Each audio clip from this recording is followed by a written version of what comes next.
Testing, testing.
They're supposed to be. I emailed the property manager and like I said, she just has never gotten back to me. Who So is the property manager? I'll have to look it up. I've got her contact information. I think I emailed her probably back in November, and I think I emailed her again in December saying, hey, want to touch base. Hopefully we can touch base after the holidays about getting together sometime in January or February to, get in front of the board to talk about annexation / at least land donation or easements for trails and parks. When you find that, just send me a quick email who it is. Okay. Yeah, I'll probably be able to do it during the meeting and I'll shoot it over to you. Okay. So I got to go print out a few things. So. All right.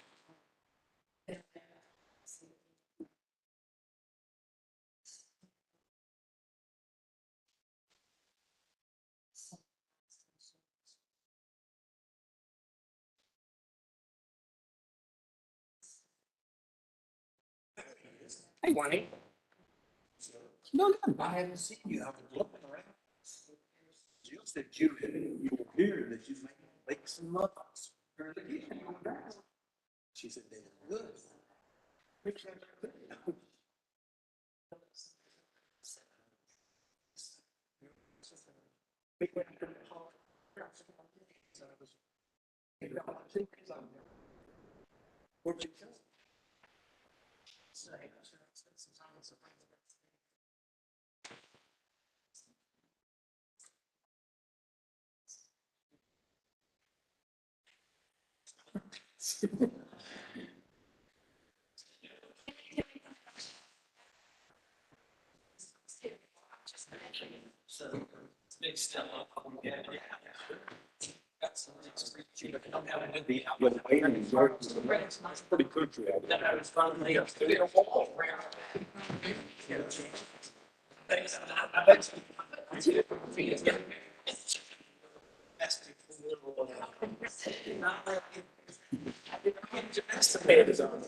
Don't tell the audience to do this.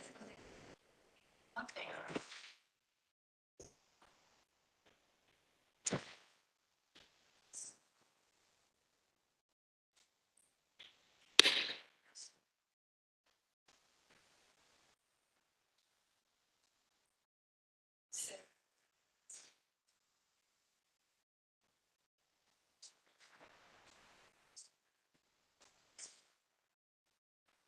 Just because.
She's been helping her.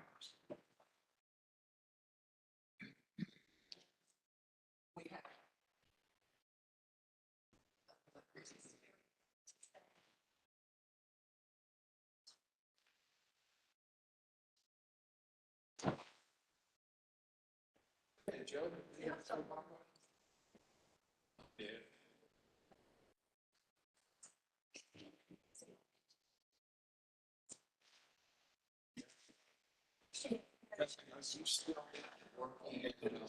Mike's on. Yeah. I mean, I'm hoping I've been there in a while since COVID.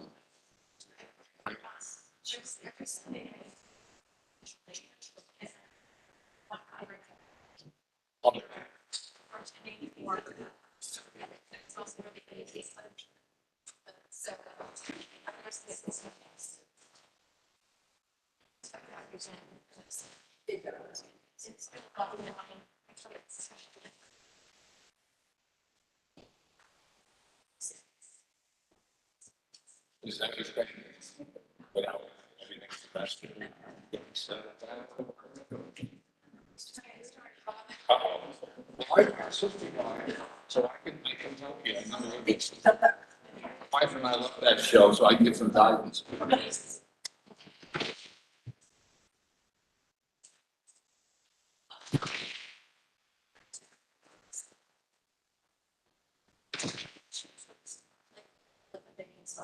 She said, like, yeah.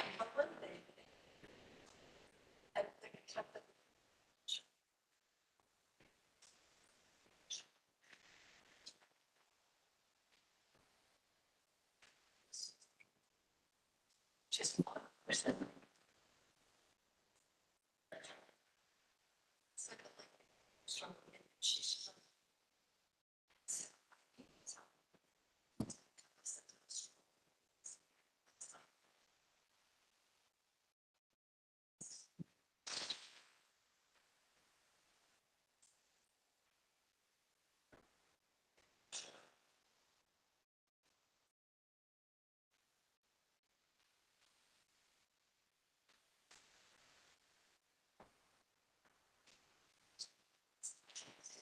Austin, I know you have a flip to this. Well, you haven't answered this. So.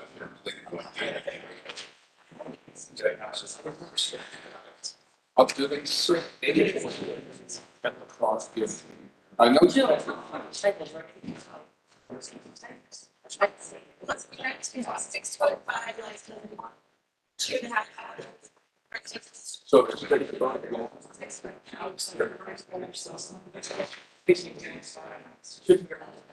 Oh. Yeah, I would. It's 6. One person each, but they don't.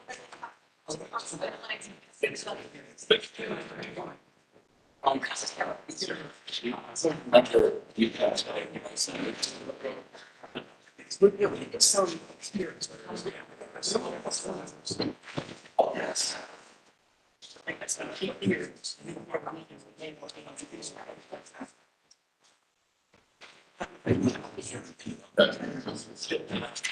I've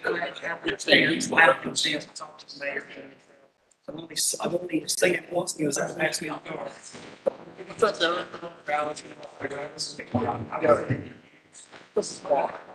All three.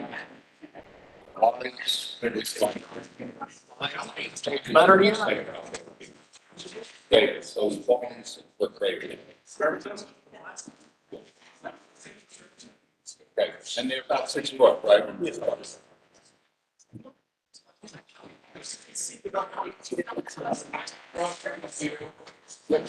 Yeah, he hangs out with the car. Yeah, it's kind of. Well, the next one is to ask them. That's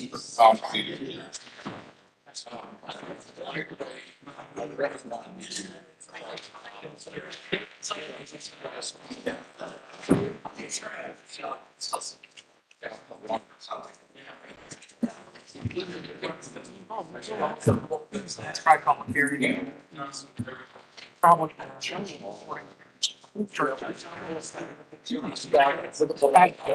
It didn't occur to me.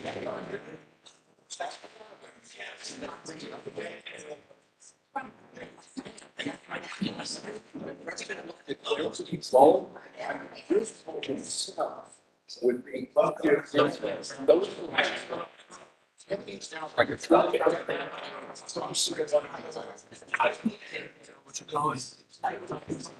That one is just.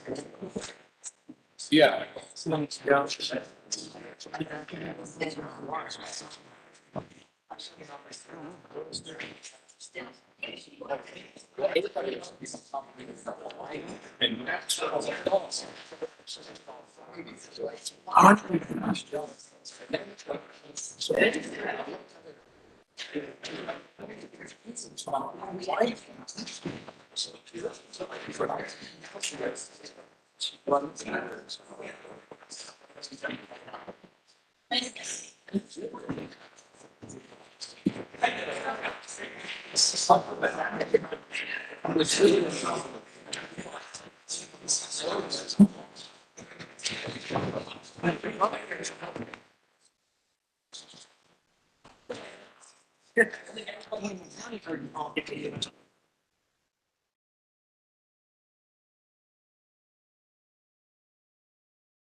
Hello.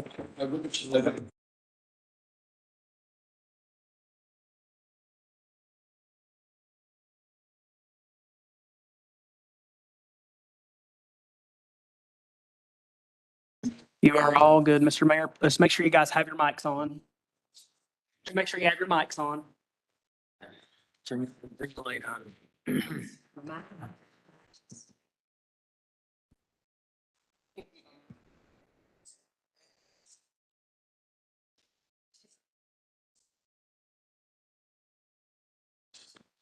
All right, welcome everybody. I'd like to welcome everyone to the January 10th, 2023 regular village council meeting. First up is agenda. Do we have any changes or anything from council? I don't have any changes. Changes, okay. That said, need a motion to approve the agenda as presented. So move. All's in favor? Aye. Motion passes. Hold on a second, we got to consider, No, if anybody, can participate if Jamie calls in? we can do it then. Okay, all right. We have almost a full quorum. We're short one council member, Jamie Lyon at this time. So, all right. So next up, pledge of allegiance. You have a quorum. We do have a quorum. Yes, yes. We're just missing Jamie. So, all right. Pledge of allegiance. I pledge allegiance to the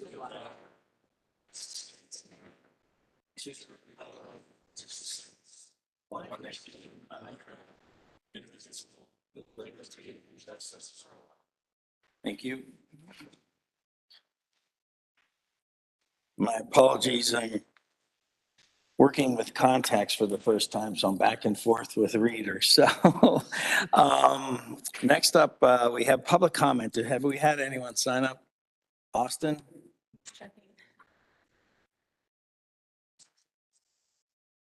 Anyone sign up for public comments? No one Something, signed up on our sheets, but I do have a submitted comment. If you'd like me to go ahead and read that. okay. Yes, please. Okay. Kim, can you keep the time? Is it the one that's in there? Yes. It's like that long? I think we'll be okay. All right. Okay. So this comment is submitted by Sherry Ruiz from 7212 Stonehaven Drive.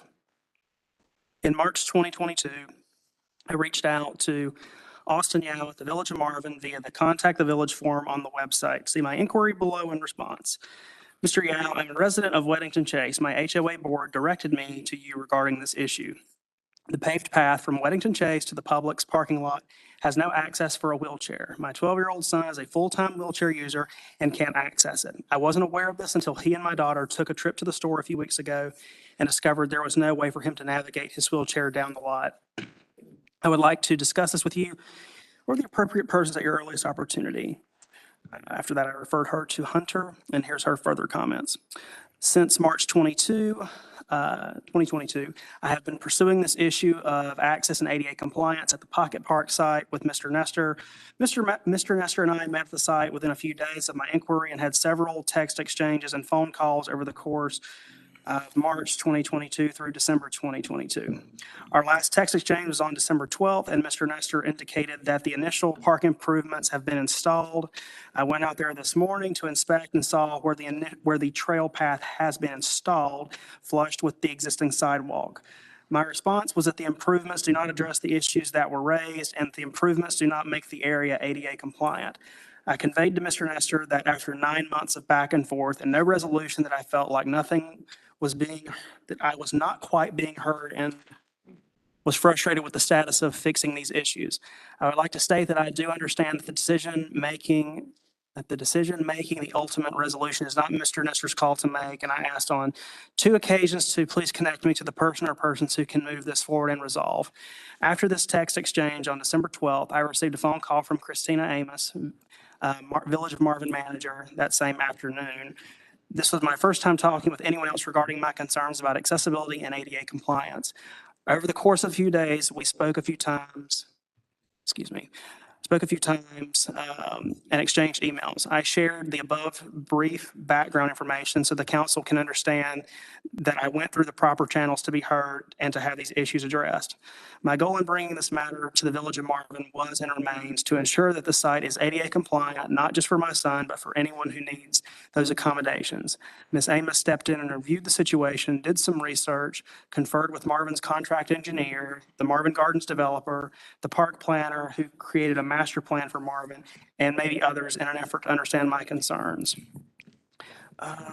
To issue ADA compliance amongst the Marvin Gardens development, and more particularly, the Village's Pocket Park at the Publix development. More specifically, the request is to assure ADA compliance to the trail itself and to assure ADA access connectivity to the trail and the development as a whole from Weddington Chase. The engineer did report back and indicate the trail parking lot are not ADA compliant. See the documentation in the agenda. Now that it is being presented to council for resolution, this needs to be corrected in a timely manner. I respectfully request that the council approve the motion proceeding with getting quotes for the recommended ADA improvements needed at the Marvin Gardens Pocket Park. It's time. I need a sip of water. The rest of the comments are in the agenda, or in the packet, and it'll be in the minutes. Thank you. It is our policy not to comment this time on any public comments, so we're going to move on. Repeat that. It's our policy not to comment on public comments, but we're going to move on to the next, which is presentations. See, we have reports and updates. First up is manager's report. What do we have? Yes, sir. If you recall, at the last council meeting, we had some discussion about the parking situation at Yellow Jasmine. There was a lot of concerns expressed over the school bus stop and folks parking along both sides of that corridor and it blocking ingress and egress for emergency vehicles. I have since communicated with the county. They have come out and looked at the situation and have decided they are not going to amend the bus stop. So wanted to report that back to you all to see if you were interested in us bringing back that no parking ordinance for consideration. We also talked about an ordinance that doesn't allow, potentially looking into an ordinance that doesn't allow. Can we do that? Have we looked any further into that? We have not. Okay. We're waiting to see if the county school district is gonna respond before looking at anything. Okay. So any of the council have any comments on what? Next steps, we want to entertain a no parking. I think we was just make discussed. ordinances, no school bus parking on that street. I mean, we could do, I think we could Because, do I that. mean, Can we because not? all we're asking the school to do is to not discharge and pick up students on that street, which causes a safety They concern. don't do it on that street. They do it on Martin School Road, which is So not. they our never turn road. into the community, which, Okay, so, well, my point is that the school bus is creating the congestion, so rather than disrupting all of our residents, can we not do something that would change the course of the school bus discharge, making them not be able to discharge students on Martin School Road? So I think I'm not the attorney, but I think the legal analysis would be it's not our road, so we don't know if we can dictate what would be allowed on a DOT street. So Chaplain and I can look into that. We can also contact DOT and see if they are interested in making that regulation if we can't do it ourselves. Is that fair? Yeah, well, we know the answer to that. Yeah. Is that a fair statement? Yep, that's. Okay. Yeah, I mean, we can ask them, but I mean, they're gonna say no. I mean, they're, They don't Do value you all, the word. if we find that to be a no on both ends, do y'all want to revisit the no parking ordinance? Because we can bring any of those back. I don't think we have a choice because of the safety issue for the Well- kids. Are we, do we not? I mean, yeah, so I was thinking about this, the other day, hoping that we had an answer and that from the school board, that it would be more favorable, that they would come into the neighborhood and do it. Why do they not just talk to their neighbors and tell them just to park on one side of the street? Like, I can't believe it's that hard for them. Like, it's not that big of a neighborhood. Like, they should be neighborly, talk to your neighbors and be like, listen, like, it's so congested here. Like, we'll say we're going to park on this side of the street and down. I just, I mean, I have don't, we even reached out to the Yeah, HOA HOA. president to Maybe get this a is message like that, what she's talking about to the The community? the resident, the complainant, Well, here's the thing. Every time we do an ordinance for something like this, there's, in my view, more street pollution. Yeah. You got to have signs everywhere that says that. It doesn't. and then we've got to have somebody go out there and police it. And we can, so I have reached out to the complainant several times to talk about this. I think that she has had conversations with the property, the people there, and it's just not been successful. I can reach back out to the HOA president or board members and just encourage them to send out communications. And then we can just kind of see where it goes. I don't think the complainant's going to be happy because she's been complaining about this for several months. So we can let her know what's going on and we will I mean, continue. to it's We not- can assess it. only do what we can do. I and mean, it's not us, it's the school bus. Like, she should be complaining to the county. Well, she's wanting us to do the no parking ordinance is what she's wanting. That's her end all. Because of the issue that the school is creating. Right. Correct, yeah. So we and got to she- fix somebody else's she- problem. So what she wants the village to be the bad guy versus the HOA. Is that what you're saying? No. She just wants to be able to properly be able to go in her neighborhood without fear of hitting a child. Well, I mean, I get the safety thing, but what I'm saying is why is the HOA not handling the neighborhood? And why are we creating ordinances within the village instead of the HOA handling their own neighborhood issue? I mean, It's a fair question. so, But in fairness too, we created an ordinance a few years back for right behind the elementary school.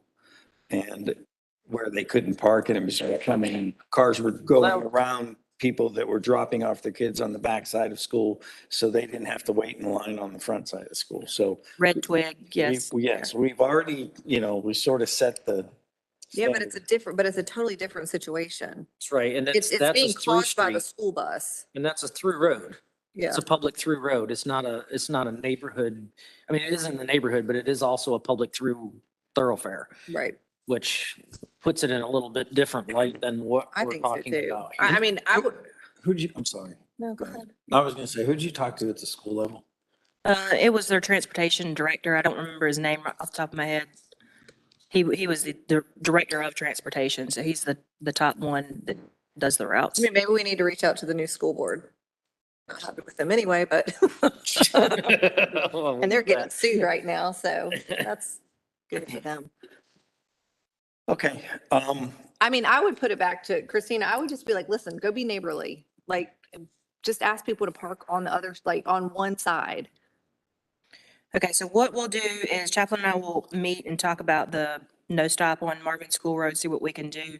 In the meantime, I'll also reach out to the complainant and the HOA president, see if they can work it out. And we'll report back to you all at a later date on our analysis of the no bus stops on the DOT road. Yeah, and I mean, if they take issue with the fact that we've done it on a different street, it's a totally separate situation. This is being caused by the school bus not going into the neighborhood. Like, it's just a totally separate, it's just different. So they just need to realize that. and the specific reason the director of transportation said no was what? Basically, that they did not want to set the precedent for other subdivisions to have more stops or stops inside of inside of It's not, subdivisions. it's still one stop. Yeah. That's the argument. It's still. They don't one want to go stop. in the It's just subdivision. They gotta turn around. They once just they don't do. want to go in a subdivision. We'll do some analysis work and report back to you all. Okay, thank you. It's like the post The office. next topic I have is the hydraulic study update. This is obvious. This is on another DOT subject. If you recall, we've had a lot of water issues that have transpired here from the road.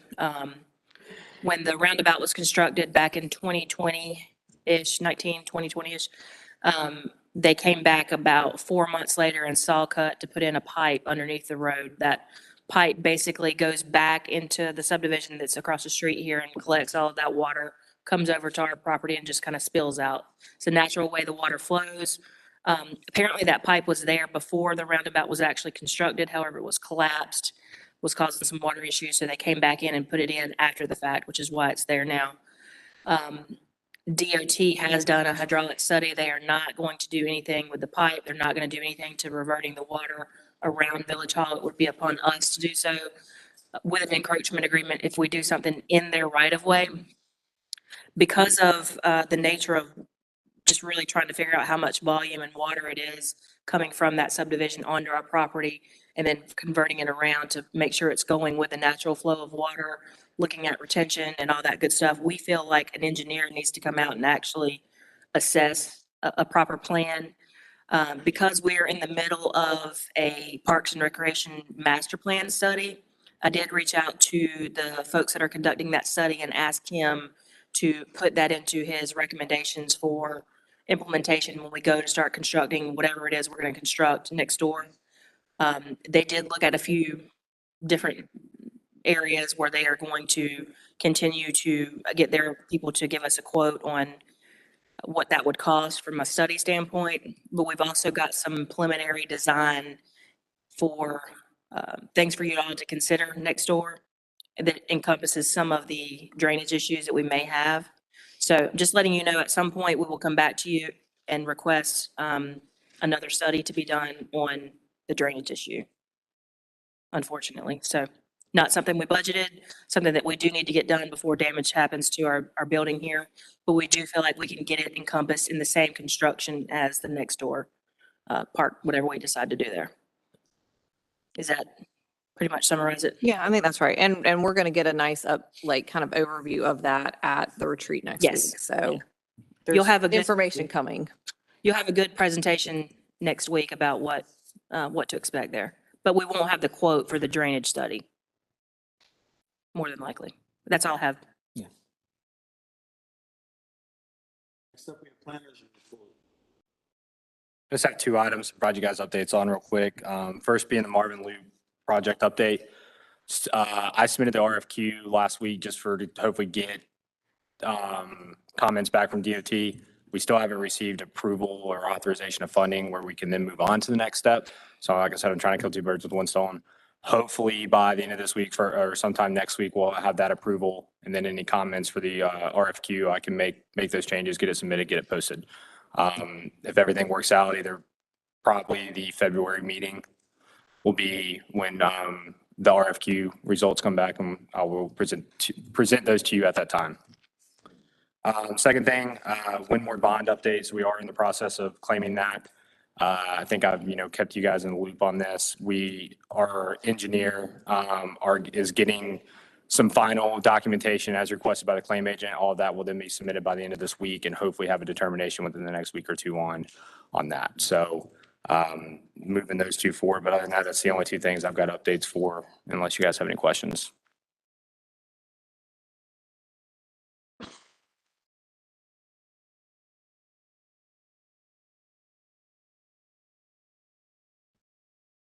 It is. I just have two things.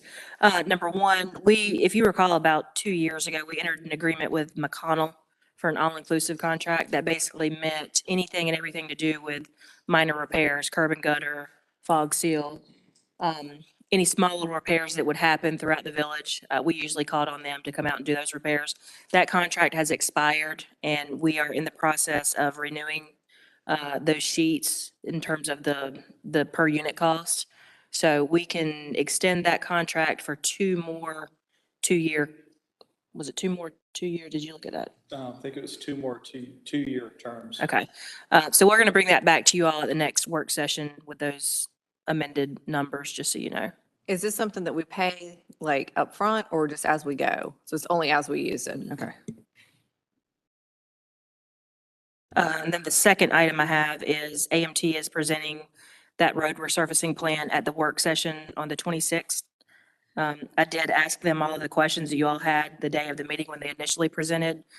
Philip will be here to present that himself. So if y'all have any further questions about that road resurfacing study that we passed out 2 meetings ago, feel free to email me between now and then. That's all I have.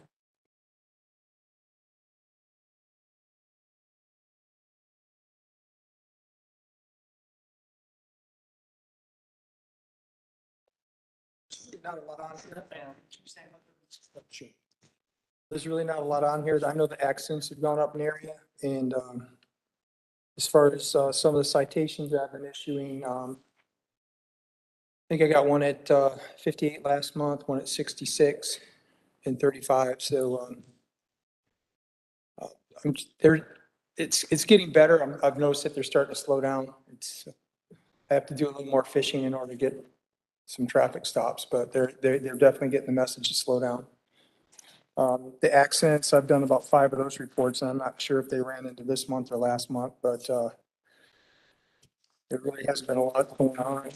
There's been a couple breaking and entering, but that's going to come out in next month's report.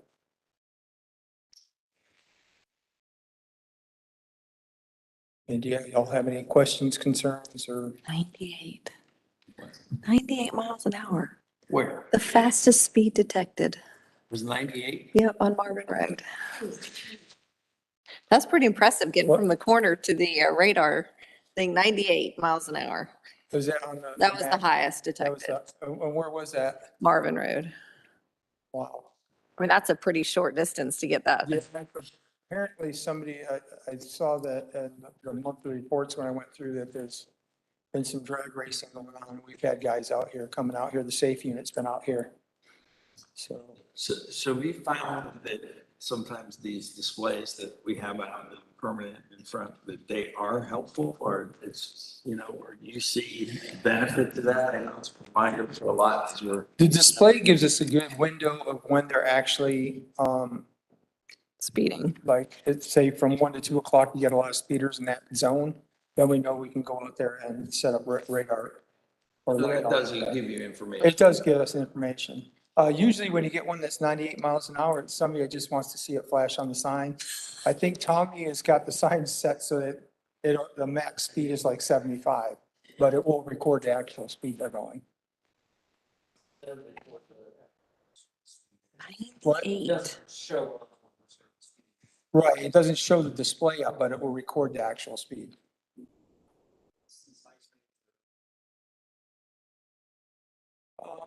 Some of them are, some of them are not. Like I've caught some pretty good ones out here, 60 plus during the daytime hours. And everybody,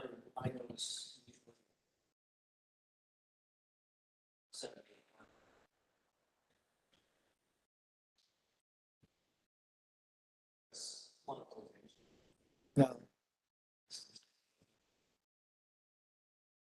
The other thing too is they like doing donuts. And I did find out that up there was an accident. And the guy apparently hit that woman she was pulling out her. He pulled out in front of her or vice versa. And the accident was caused by somebody that was under the influence and they went running off in the woods. And that's what all that was going on down there. Yeah, I had to go through our long reports. It wasn't on our CAD for some reason, but it was in our long reports.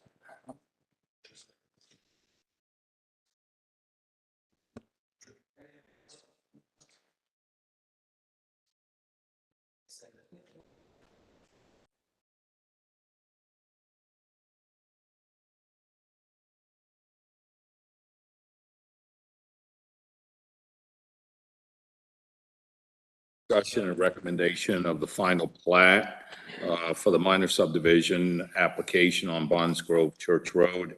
The second thing was a discussion and then recommendation for the estates at Marvin Acres, the Brantley Farm property over there on Marvin and Joe Carr. There was also a discussion, recommendation of the zoning, the text amendment application for the Marvin Women's Center. And the last thing was a discussion and recommendation of the gated subdivision and private roads zoning text amendment. Okay. Anything else? That's it. Any questions for Bob? Thank you, Bob. Next up, PRG report. We had a pretty short meeting.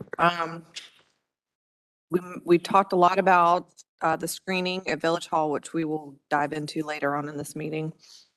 But then we also had a large discussion about our events that we have and what are our goals for our events.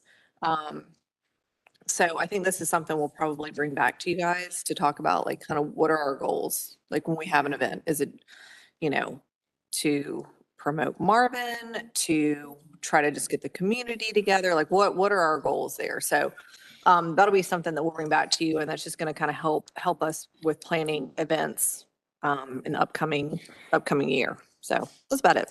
It was good. All right. Short. Thank you. Questions? Thank you. All right, next up, we're moving to consent agenda. I need a motion to approve the consent agenda as presented. So moved. All's in favor? Aye. Motion passes. Next up, we have public hearing number 1. Open the public hearing for zoning text amendment application number 2022-2 to consider adoption and ordinance amending 151.016 and 151.080 and 151.069 of the Marvin Code of Ordinances for updating regulations for churches and house of worship and their accessory uses is what you meant to say? There's a character limit, so you get cut off eventually. Okay, you got a little wordy there. All right. All right, I need a motion to open up the public hearing. So moved. All those in favor? Aye. Motion passes. Do we have, what, I know, we keep changing this as fast. We'll start with Yeah, I'll do kind of a overview and a kind of report of what the proposed text amendment is, and then we'll open it up if there's any. I don't think we have anybody from the public signed up at the current moment, but if there is anybody here, then they can speak after me, and then any questions, go from there. Okay, so for the record, for you that came to listen to this, it is a public hearing. We're in the public hearing right now. We're going to have Hunter speak. So if you feel the need, you want to say something on behalf of your position, you're welcome to do that during the public comments or public hearing. And then we'll close the public hearing and go into discussion for village council. All right, go ahead. Okay. So the village has received a zoning text amendment application from Mr. Larry Shaheen on behalf of his client, the Help Pregnancy Center. Basically, this, the text amendment original proposal was to change and allow in our ordinance the permitted use of church and house of worship and their customary related accessory uses to add nonprofit into that. The intent behind this is that former Village Hall that's owned by Banks Presbyterian has a prospective tenant in there that is a nonprofit counseling center. After some kind of conversations, going back and recommendations from staff and going through the process with planning board, the proposed zoning text amendment is in your packet. Basically, these changes, there's three major changes here, which the first one would be where you would be getting rid of our church and house of worship definition. We're updating it to religious institution. That's pretty typical. A lot of new ordinances is just kind of trying to get our ordinances up to date and working this into this text amendment. The second change of this would be amending section 151.080, which is the Marvin Residential District regulations, which that's what the property is zoned, and be then taking out churches, synagogues, and other places of worship, adding in religious institution and the related accessory uses in accordance with section 151.0169. Those two changes are pretty straightforward, just kind of like for the overall betterment of the overall text amendment. The biggest change is now establishing this new section in our ordinance, section 151.069, which is outlined or going to be titled Special Regulations for Certain Uses. Basically, the first couple of languages there is just kind of a little background on the this section itself. The biggest thing here is that this would then, this sets parameters for religious institutions. We have two existing churches here in Marvin, but this would then apply to them as well as any potential new churches that are ever proposed within our municipal boundaries. To allow for theirs, I can read this. Do you want to read this, or do you want me to just go into the biggest thing for what their application's for with the accessory use? You guys have any preference? Okay, so basically, it would make religious institutions and their customary related uses, this is additional regulations for that use specifically.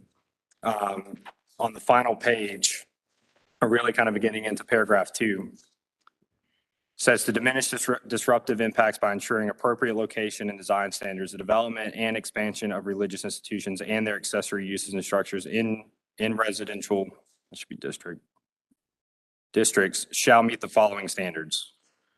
Basically, similar uses on non-contiguous sites or on a site separated from the principal use by a public street shall be considered a principal use in their own right and be regulated as such. Tombstones, crypts, monuments, and mausoleums in an accessory cemetery shall be located at least 25 feet from any street right-of-way line or abutting property. Subsection B, religious institution accessory uses which are not permitted as a principal use in that district shall adhere to the following. Basically, all that means is if it's not a permitted use in the current residential district, they can still have it as an accessory use as long as it meets this following criteria, which one, no merchandise or merchandise displays shall be visible from outside the building. Basically, the intent behind that is where it's not some type of commercial entity doing sales and stuff. B, no standalone business or identification sign pertaining to the accessory use shall be visible from outside the building.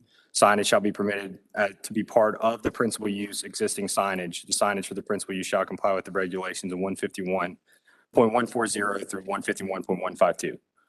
The intent behind that is basically whatever their, in this specific case, their tenant that use is still under the umbrella of the church. Their signage will be included with the permitted, the principal use church signage, kind of similar how the Weddington Church has like, I think they're Weddington Methodist Church, and then it has like Ain Counseling Center or something under the existing signage. That's kind of the intent behind that. But those are the biggest overall of the changes. Chaplain, is there anything you wanted to add? And at this time, I guess either, either questions from council, or we can open it up for anybody from the public. And yeah, this is Mr. Shane. I'll let him speak. You might want to come over here. Well, I'm going to ask everybody who came with us in support of this to stand up. This has been a bit of a process, but I want to thank Hunter for helping us through. My name is Larry Shaheen. I'm an attorney at the McIntosh Law Firm. But the goal here was to allow for a women's health center inside of Marvin, and the church, Banks Presbyterian, has been so unbelievably generous in this, and it had been a commercial use before this. We'll be applying for a nonprofit status as soon as approval of this is done tonight, if that's possible. But these fine folks have been really great to work with and very accommodating, and Hunter's been very accommodating, and we really don't have much to add. We believe that brevity is gold here. So if you all have any questions for us, happy to take them, but we are pleased with this result, very grateful for the town for their work on this, and looking forward to establishing the center here in the town of Marvin as soon as we are legally able. Thank you.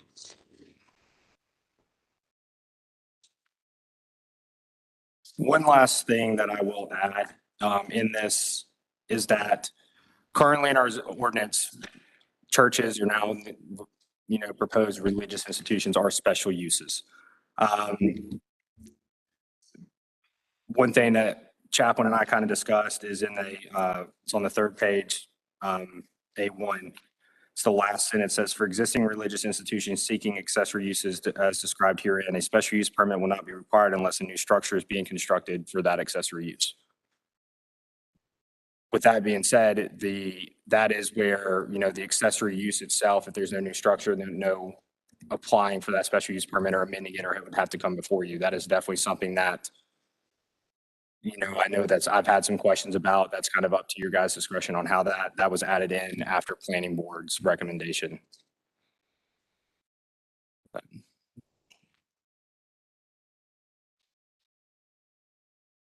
So we go with the public hearing? Yeah, are we any other questions that council has for our group that's here today? If they have any questions for the applicant specifically, do they have to do that during the public hearing? No, this is a legislative. We've got some flexibility. We just have a public hearing to follow the formalities of allowing the public to speak, but you can close the public hearing. And still have And you interaction. can still ask some questions. It just doesn't have the formality and the right for the public to sign up and Right. speak. Without any other questions or comments, I'm assuming everyone's good, then we'll just go ahead and make a motion to close the public hearing. So moved. All's in favor? Aye. Motion passes, and now we'll open it up to council discussion. Okay, so I've gone round and round with this new, I guess, section under the special regulations for certain uses. And it, to me, is too broad. I don't like that it's like, it's just kind of like, it could be a, multi-purpose facility. Well, I mean, that could be a bazillion different things that we haven't thought of that we may not want. To me, this whole section is too vague. I definitely don't like the fact that a special use permit will not be required unless a new structure is being constructed. I absolutely think if whatever the use is changes, we need to see that. So I feel like we need to tighten this up. Like I don't want somebody coming in at any point and being like, okay, well, we're going to change the use and we're going to have a overnight facility that, has people staying there for a long amount of time.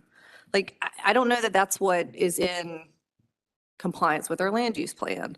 So to me, this whole section is just way too broad. And I would like, if we can, kind of talk to Chaplain about it, work with Hunter a little bit more, tighten this up, maybe say, here are some uses that we can have, and then talk about this and move forward with it at the work session. Well, I have a tendency to agree with you, and this is from my standpoint why I agree with this, and not that any of you folks would do anything that is unsavory or whatever, because that's not the type of church. But when you label it as a religious institution, it doesn't necessarily mean it's a Presbyterian or some kind of Christian faith. It could be any. And we know today that there's all kinds of crazy stuff out there. So we could have a church come in here down the road that has completely different values than the folks here. And they could use this language to work it the way they want to. So I feel like that Kim is right. We need to tighten it up a little bit. And not that we're trying to discourage any types of this type of, activity that you're doing. We just want to make sure that in the future, it doesn't get twisted and something else gets weaseled in that shouldn't be here. I don't think that any of us are against what you're doing. I think it's just a matter of making the wording sound, to keep it tight. So I agree.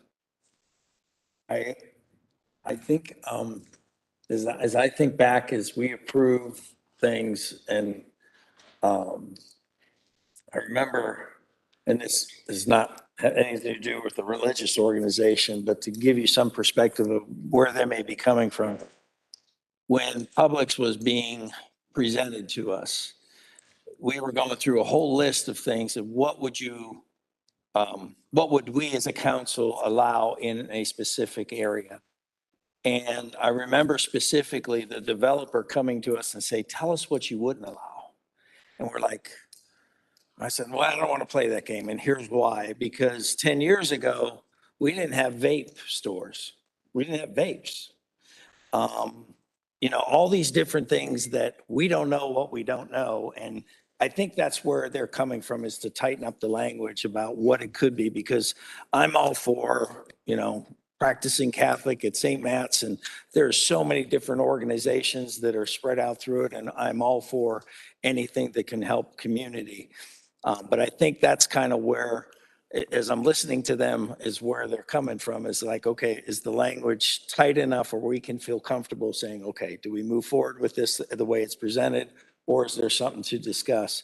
And a lot of times we'll do the sausage making, if you will, in the work sessions, and then we come to some sort of agreement, and then can come present it to it, because this is, I'm getting this for the first time as I read it for prep today and stuff, and didn't really think as much as you're presenting it, but as I'm listening to you, that's what I'm reminded of, if you will. So from that standpoint, any other comments from council? Well, I would agree on its face, this whole thing. And I would agree with you, Andy. I mean, I don't have any problem with this. It's the precedent, like what if and where. I'm the planning board. What, and I'm trying to remember this, what was to stop somebody who has a home anywhere to say all of a sudden this is going to be a place where there would be some sort of, using the terminology, religious worship, and then have an accessory dwelling of which the same thing could be in the future? Did we discuss that? Yeah, so right now in our ordinance, and this is in our current ordinance, and this doesn't change in this text amendment outside of some terminology, is that churches, house of worship, all of that, how it's currently defined in our ordinance, is a special use. The two existing churches have been here for a while, so they kind of were grandfathered into that. So basically any major change, and that's kind of why we put that terminology in there, in this, with like new structures or certain things, would have to come get a special use permit. If anybody were to change a use from a residential to proposing some type of religious institution, all of that, then it would come before the board in a special use permit, and you guys would have that authority to review, and then obviously make that determination for, if it's valid with the health, safety, and welfare of the community, if it's in the best interest, all that stuff. So that is some parameters that you guys would have for any type of future use. You said you have that now, and you would have that still within this text amendment. Okay, but, and just on my point, so say this religious organization comes to us and presents falsely for what their intentions are. We grant them this use, and then they go and they do something totally out of whack, and this doesn't have enough teeth to keep it in line. I mean, does it make sense to you that, like, there could be ulterior motives and use this as a way to weasel through? I mean, I think that that's what Kim and I are trying to come up with, is that there should be just a little bit more tightness on the procedure on the special use. Like, I'm not sure. Special use permits are very, very specific under the new regulations under 160B. Under 160B, with the new regulations in terms of special use, if you were to grant under a special finding of fact a specific type of use, and someone comes along and instead uses a different use or has misrepresented and goes into that, Hunter can issue a violation and is allowed to shut them down. So there's a lot of protections along with that special use. I believe the reason that you picked that language, Hunter, if I'm not mistaken, was that these folks are grandfathered in as they have been there before that. Any additional facilities or any changes or any additional building permits would require the additional special use to come before you. So you would have complete control over what is or what is not inside of that facility. The language in this specific instance was used only because under this specific instance, if Hunter were to try to come back and ask for a special use permit for this specific use, they're already zoned under the classification in which they are being asked to be zoned for. And at this specific instance, Hunter and I have had discussions about what is going to go into that specific facility. And there's very specific limitations within that language as to a religious accessory use. And if it is a use that may not necessarily in the interpretation of the staff be a religious accessory use, the staff can then at that point, under their own administrative power, shut that facility down and give them a notice of violation and bring them back to you to be able to have you review that use. So this language was, in my opinion, broad on purpose, so that you are given the broadest array of ability to review what goes on that site, as opposed to narrowing it, because it does not give you as broad power if you narrow the uses as you do. Because at that point, if there is a use that meets the actual ordinance and it's under a special use permit, you are obligated by law to review it. However, if it's broad language, as it is in this specific statute, you have a broad ability to review and approve or deny based on the actual language of the statute. I hope that helps. I just wanted to make sure that you all understood. Yeah, and I think the difference here is the church is already there, so and maybe we tweak the language with them coming before on any special use. But you don't want to have things too tight as to what an accessory use are, because some are so tightly affiliated, they're really not even an accessory use for a church with some of the programming the churches have.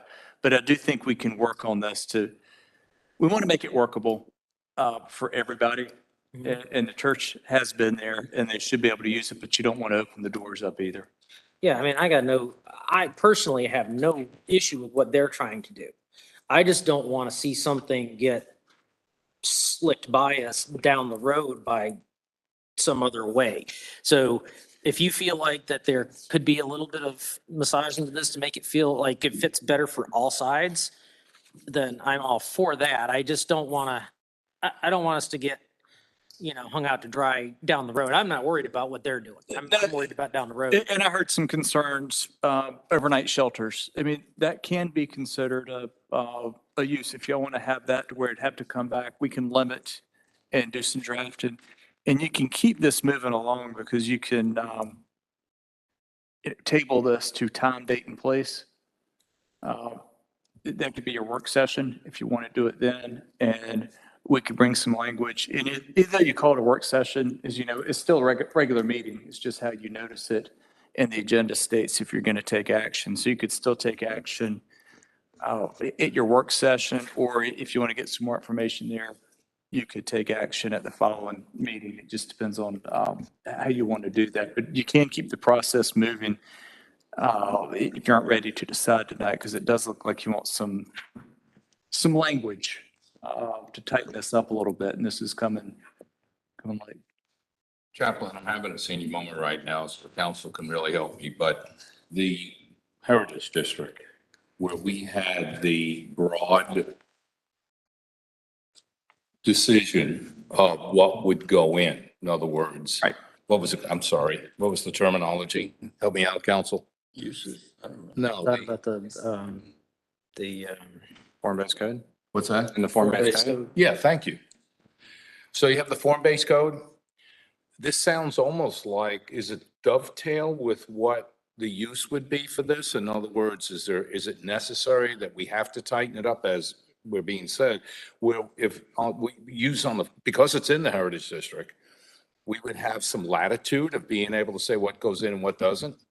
They'd have to rezone into the Heritage District. Usually you have to come in with any change of use. And the question with this is, it's just a little bit different with it being a nonprofit, a separate entity coming in at a separate building. Okay, okay. And we're trying to allow some flexibility to make it work, but not too much for the future. And if we take out that clause where if any change in use or whatever does have to come and get a special use permit, the property's still zoned residential. It's not, even though it's in the Heritage District boundary, those Heritage District regulations do not apply, but it is identified on the future land use map as a Heritage District. So wouldn't that could even be justification if there are certain uses that whatever you guys want to maybe think of, you can use some of what's in our land use plan and goals and recommendations, use that as justification to potentially deny that special use permit application if need be. But the Heritage District, I believe, was supposed to be voluntary, correct? Correct. That's what I'm saying. So they're not rezoning. We can't force them to rezone. And so even though the district's established and they're within that boundary, it's their right to either stay the current underlying residential. And like I said, with churches and everything, even if we were to take religious institutions out as a use overall in the residential district, as long as their use keeps, as long as they're an active congregation and everything, we can't tell them they can't operate. So the goal, and this was part of that conversation about the civic zoning district and so on. It's just, this was something that we get in now to meet the application requirements from the applicant, as it's a submitted application, it's got to go through that process. And as we work through updating our ordinances, other changes can be made, either if it's from a zoning district standpoint, creating a civic district specifically, or if it's adding in more definitions to kind of clarify on certain things like this. That's something that also can, either be done with this text amendment, but it's also kind of part of my projects moving forward. So should we run this through as it is written at this point? And then if we decide to make some adjustments later to the ordinance, as we think about it? Because obviously, we're not trying to do anything with this ordinance that would prohibit them from doing what they want.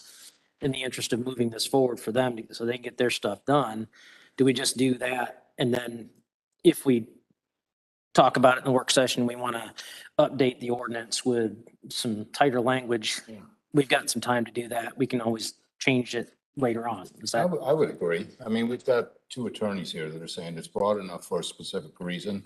It isn't that we have any issue with this particular project. This on its own, Right. its own face, we can adjust it or tweak it as time goes on, correct? We do. Do we not have to do another text amendment, another public hearing? We do, but I promise you, based off of what I'm trying to achieve over this next year with our zoning ordinance, we're going to have a couple. Yeah, I don't want to pass something and then turn around and work on it some more and then change it again. I would much rather just get it the way that we want it so that we feel comfortable and then we can be done with it. I'm talking 2 weeks.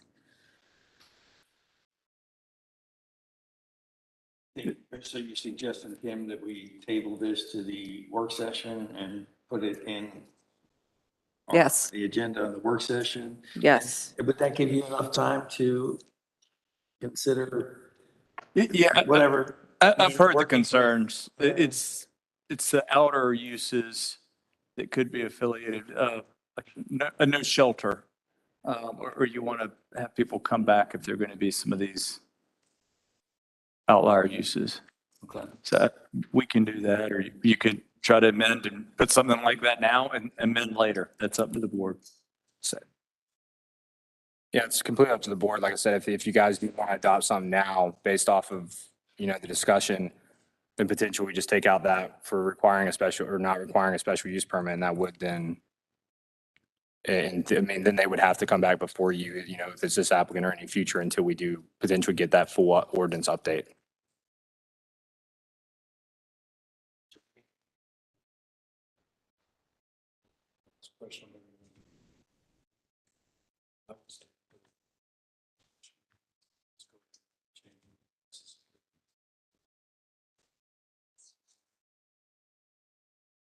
we're not too far out. It's 2 weeks is our work session, which we get cleaned up, get council, because I'd rather see consensus with council rather than some people saying, well, you know, I don't really understand a lot of this, and make sure we've tightened it up enough we're all comfortable.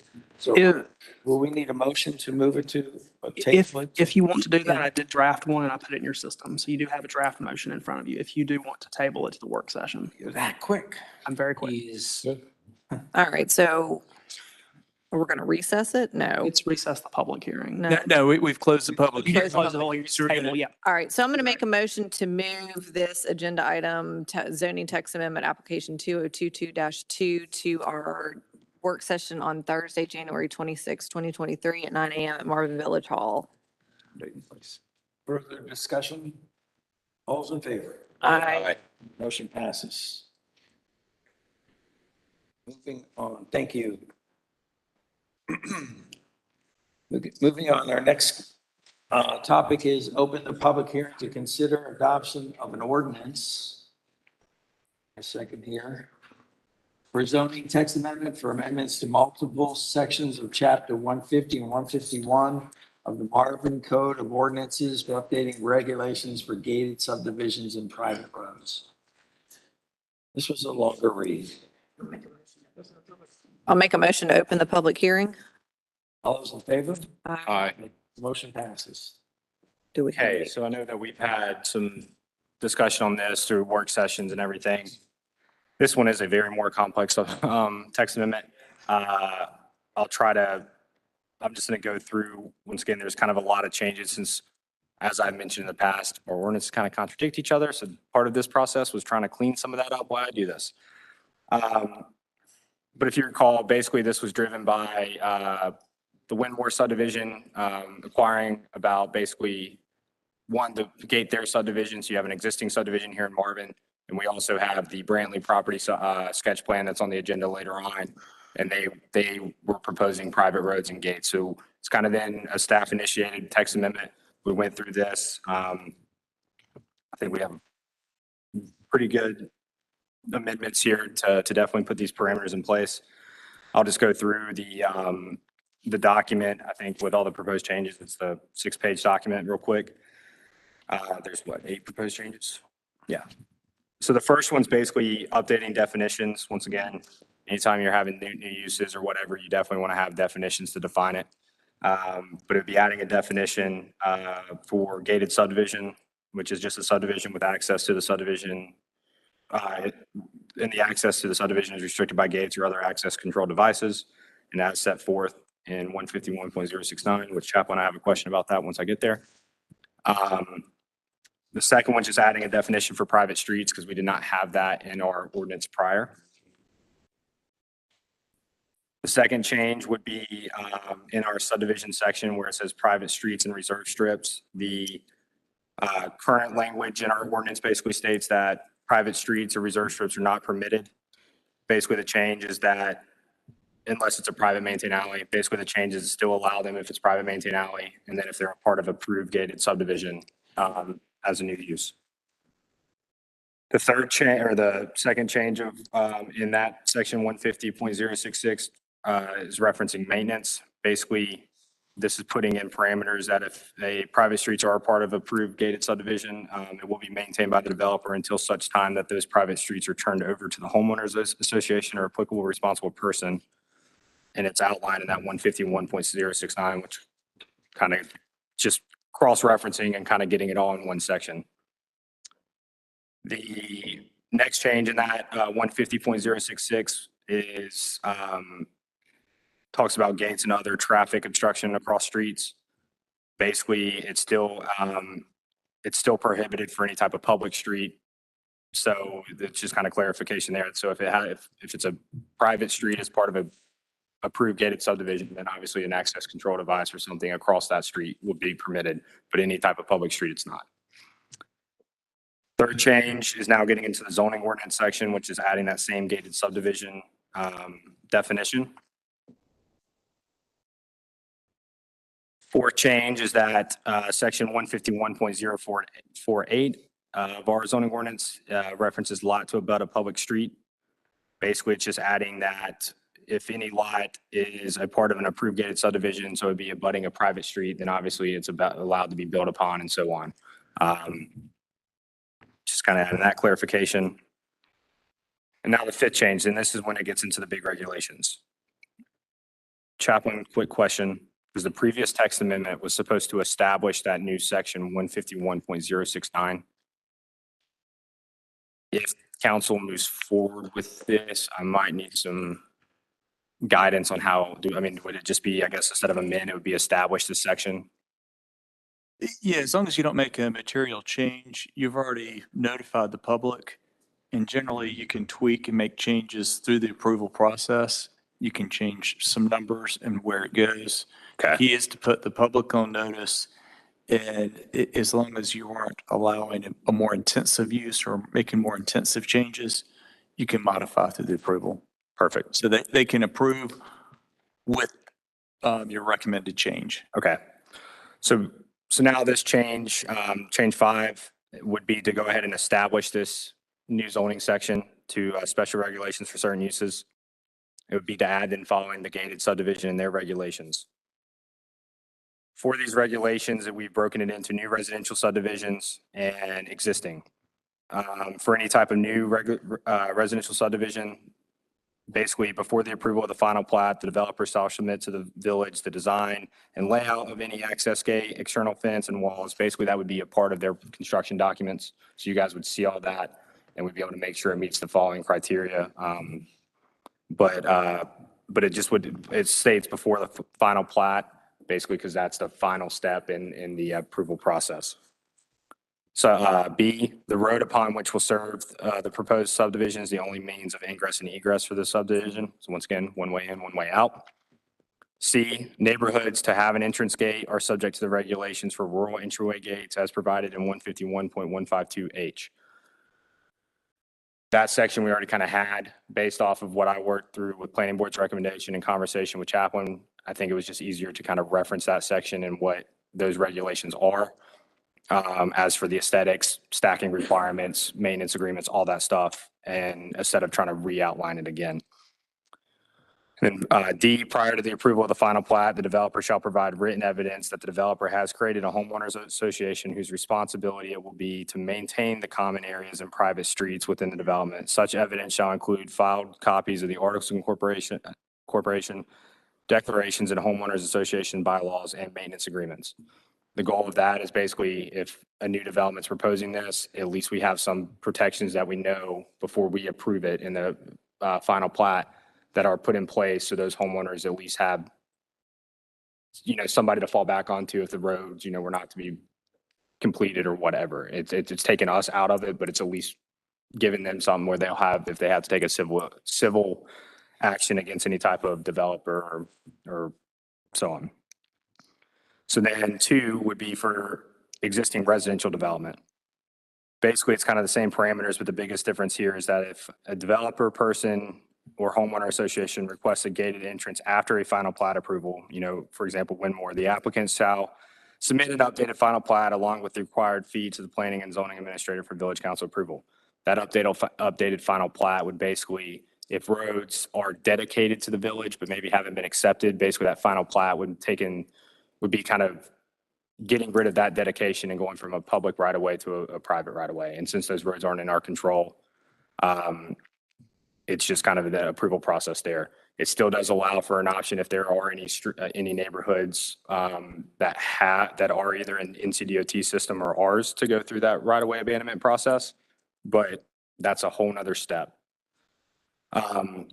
B, furthermore, the proposed gate must comply with the regulations for right-of-way gates in 151.152H. And then C, any existing development would require a special use permit. And basically the reason behind that is so then everything that's in that for new developments, we can ensure is done before we approve it. And basically for a new development, it's all part of the whole development process. You're approving that new development with the understanding of a gate and private road. So instead of making new development go through it, it's right there.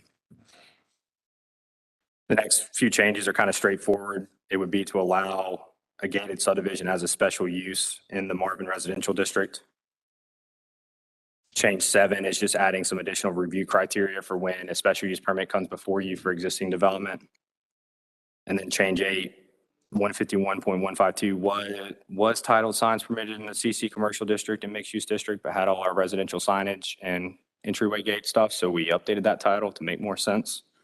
And so it's now going to be titled subdivision entryway signage, monuments, and apparatuses. I know I kind of went through that, but is there any specific questions on any of the regulations being proposed? I have a question. Mhm. We just went over something because of the school buses dropping them off and going through there. Do we look at when the gated communities, if they have kids and the bus is gonna need access, or are they gonna stop on the main road and let them out to run to the? They're not going in the subdivision. They're gonna stop on the main road, let them out, just like they do all of them. Well, that's what I'm getting at. I mean, there could cause us, you know. Most gates have like and school buses have like a thing on them that they'll automatically open, just like emergency vehicles. It's for I haven't seen a school bus go in a gated community yet in this town. No, because they stop at PDS all the way around. And Yeah. Sedgefield and all of them. They stop outside and let the kids off there. Oh, yeah, they stop outside of Providence Downs too. Yeah. So they'll just stop They on do. the street. And The that's- kids will play But Frogger, that's it's the fine. problems down south. They're not in Marvin. But No, but they still let them out in the street. So the provisions that's already in 151.152H kind of discuss that basically. And I included that in your packets. It's a lot. I know it's a lot, but it does cover everything that was kind of encompassed off of discussions with you guys during work sessions, as well as the planning board recommendations of what was kind of originally presented.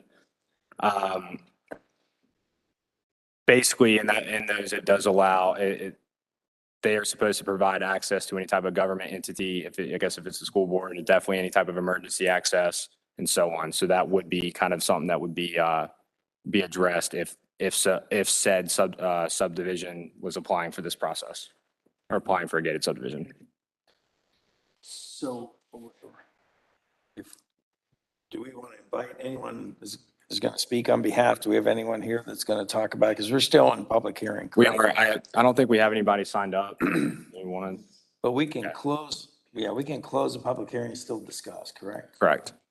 Correct. And one of the reasons that 151, 152H was incorporated expressly, and that was subsection C, it's about 3 pages or 4 pages.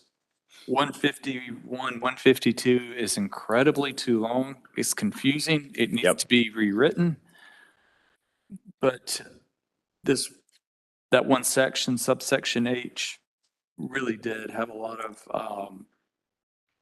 provisions regarding the lockbox, the access key code for emergency vehicles, governmental access. So that is included. We could include something for, we've got county sheriff, fire department, police. And we could add language for the school districts. If you want to instruct us to make sure it's included as part of the motion, just to, as allowed. And to the extent they'll let them go into the gated communities. And I don't think they'll let them. Yep. Yeah, I think Are we going to close the public hearing? I'm okay with that because I still want to discuss it. Okay, yeah. I'll say, if no one's going to, as far as public, then we'll go ahead and make a motion to close public hearing. So moved. All's in favor? Aye. Motion passes. My biggest thing, a lot of times we turn to NCDOT and say, okay, what do they require and stuff. Now, I would argue you take a ride down in the evening down Blacksaw Marvin Road, and there's that turn in across from Stacy Howie, and it's not deep enough. So their stacking requirements, I'm sure, met DOT when they put that in there. However, that stacking requirement, what they have, does not suffice because one car or 2 cars get backed up, they're right up on the road, and it creates an issue. So with doing this, although I think I've always been on record saying, hey, if a community wants to, put in a gate and do that and take over the roads and all the things that go along with that, then that would be one of the things that would be, for me, and I seem to remember, I think it was an individual that along Marvin School Road. If you make a left off of Joe Carr onto Marvin School Road, there was an individual that put a gate in front of his house, had zero stacking ability, which created an issue of delivery truck stops outside, people get frustrated and they want to pass, and there's a blind spot, there's a hill and coming the other way. I don't know how, I think they just did it and asked for forgiveness, but those kind of things where people get frustrated when you see those things happening are a concern. And how we address that for existing and or new, for new developments.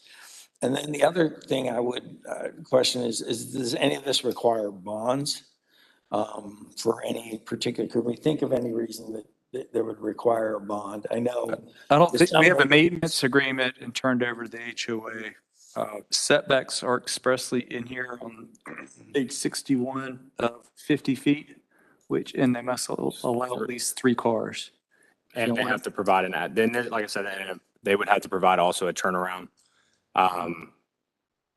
Pretty typical is anywhere from 3 to 4 cars from everything I read in my research. But since we already had that in there, like I said, when going through this process, basically we kind of got these outline of what regulations we wanted, making sure stacking was addressed, all this stuff, but we already kind of had that. And then it was like, well, now they kind of contradict. And instead of trying to repeal this whole section or amend it and spend more time, it was like, hey, we can reference this because a lot of those regulations, if not more, are already in our existing ordinance. But stacking is addressed. But that would be something, so any new development, so on, for example, the Brantley property, on their construction documents, their ingress egress would have to identify, they would show where their gate's going, show that adequate stacking's there, that they meet that, because all that's new, all that's part of that development approval process. For existing, that would be some of their, they would have to provide all that information during their special use permit approval.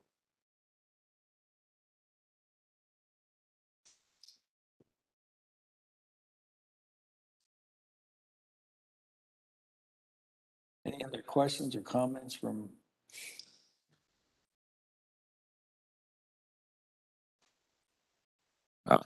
Yeah. And as Chapman said, I'm having user error requirements trying to get to where my notes are.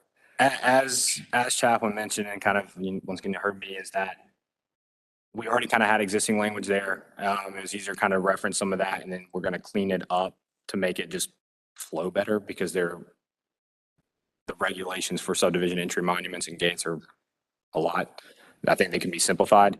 But overall, the regulations that were recommended by when presenting the planning board, as well as, from conversations with the attorney, are all met within that existing section.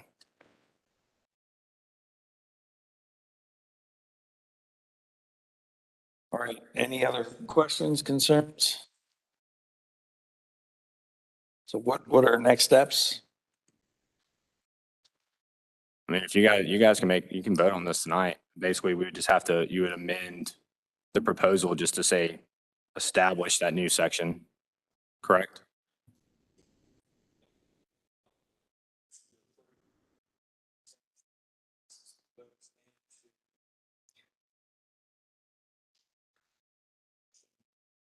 $151.069. Because of what? We work that in here for them. Because to adopt amending multiple sections of 150, 151, is that broad enough?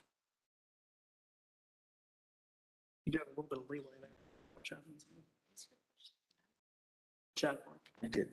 The existing motion we have in here is to amend multiple sections of chapters 150 and 151 to do this. Is that specific enough, or do we need to be more specific? Or would we say as amended? Yeah, because all we're doing is basically changing, instead of amending now what was supposed to be the established 151 in that previous ordinance, would just be to now establish it in this ordinance. So help me out on this, because, and this goes back, Jamie, to our discussion when you and I were on an HOA years ago. I'm Joe Citizen. I purchase a property in a development and I signed the deed, and in that deed, it says it is always to be a public road. Then here comes the HOA, and they've got 51 plus majority percentage of whoever decided to show up, which constitutes them allowed to make a change. They can go in, and maybe this is a question for you, Chaplain, so It's in here somewhere. I think I know where you're going on this. It says it has to be everybody. It's every single property owner has Yeah, to sign. it's in here. okay. It's, I just want to make here sure you go. that's. Here you go. Which is where I made the comment, you can't get everybody to agree. that Right. So if they want to, right. Yeah, because, By all means. Not in China. So so yeah, So- all property owners in that in an existing development Existing, would have okay. to So sign. it's number 2, letter A.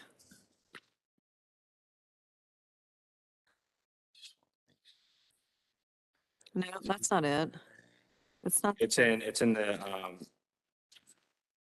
last page, changes on 7. Oh, Oh, wait, oh, there it is. Number 5 on 7. Yeah. okay. All Jesus. property owners as listed.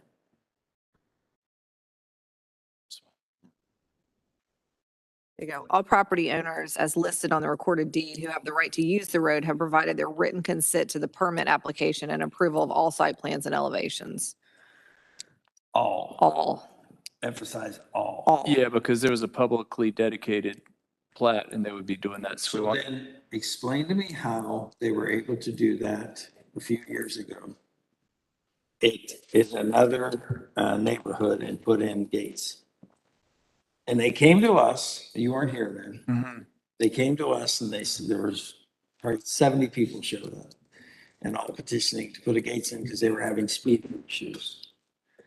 and some people wanted it to remain Some public. wanted it to remain open and we had to, because there were maybe 20 some homes that were in Marvin, they were coming to us to get, basically, we were trying to get some sort of legal thing saying, hey, we don't want to be part of this. Which was good legal advice, because if you've got some people who say, I signed up to have a public road, I don't want to pay to maintain the private road. It was approved this way, I don't want the change. What they probably did was look in their covenants, and their covenants may have had something in there, or they did a lawsuit and named every party and got judicial relief, and that's probably what they did.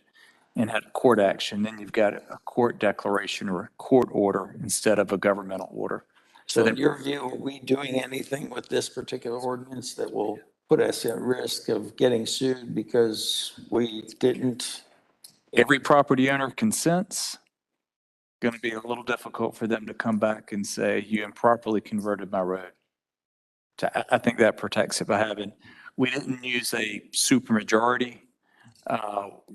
We actually talked about who must consent, and I said actually needs to be the owner of record, and we modified language to do that because that would be the person with the legal basis, the legal claim. If the owner of record consents to it, anybody can bring a claim, but I don't think it would be a valid claim.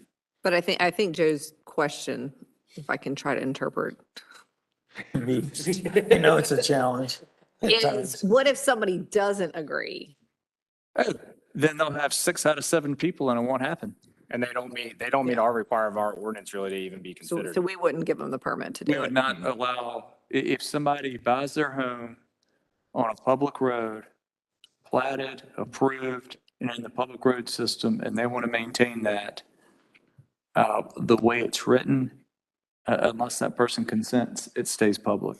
So And You can have the holdout. in theory, if Firethorn comes and wants to put a gate in my neighborhood, technically Can't do it 'cause it's- Firethorns, there's 2 ingress egresses, Yep, even though so they one's in can't do it. South Carolina. you're. My neighborhood. Okay. And too many people, Besides- but yes, and you can have one holdout. Yeah, but in that one in, one out location, say there's 200 I don't homes. know. Someone here is gonna look for the 200 signatures, Yeah. verifying Yeah. that's all. Yeah. And if it's 200 homes, it's not going to happen. There's And gonna- the other precaution with existing development too is that like Windmore's in this hybrid state where the roads are publicly dedicated, but they haven't been accepted by us yet or by DOT. any roads that are then are part of those maintenance systems, they have to also get, if it's in an existing, if it's ours or DOT's, they have to have that right of way abandoned and take it. That's another step in the process. If it's publicly dedicated, then basically all they have to do is go through that final plat revision, which I also still think takes all property owners, because they all have to, I mean, because it all abuts their property. They have to sign off on it in one way or another. And I'm just trying to play the devil's advocate here and just try and think of all the possible scenarios. So say we grant this and the neighborhood puts in the gate and stuff, 10 years goes by and there's people that, you know, bought the home in there, understanding that that was part of it. But eventually they all convert and say, you know what, we don't want this gate anymore because we're having to pay for our roads. Let's turn it over to Marvin. We would not have them knock down the gates, and then we would consider, I think at that point. Yeah, so the two things here is that for any new development and everything, the roads for new developments, no matter if they're private or public, are still built to our engineer standards. Existing development would, in theory, be built to our standards, and in one more situation, their roads, once the bond, all those improvements are made, will be built to that standard. If 10 years goes by, the homeowners of a new development or existing wanted to then petition the roads over to the village. Basically, then it would be reviewed by our engineer on the condition. If there's any improvements that would have to be made, that is on the responsibility of the HOA, unless the village decides to accept it prior to that. But yes, the gate would have to be knocked down or removed. But the conditions of the road would be then to the discretion of the board to accept, either if it meets our standard or if there are improvements that have to be made, and once the HOA makes them and it meets our standard, then they can be accepted. So if it's taking a DOT road, taking it over, it has to meet our standard in order for us to take it over. But for them to tear the gate down again, it has to be 100% sign off on. That's up to the HOA. I mean, I don't care about that. Yeah. because and maybe that's something throughout the maintenance agreement process. I mean, like I said, it's just outlined by the HOA will be the responsibility of the road. That's how it would be worded.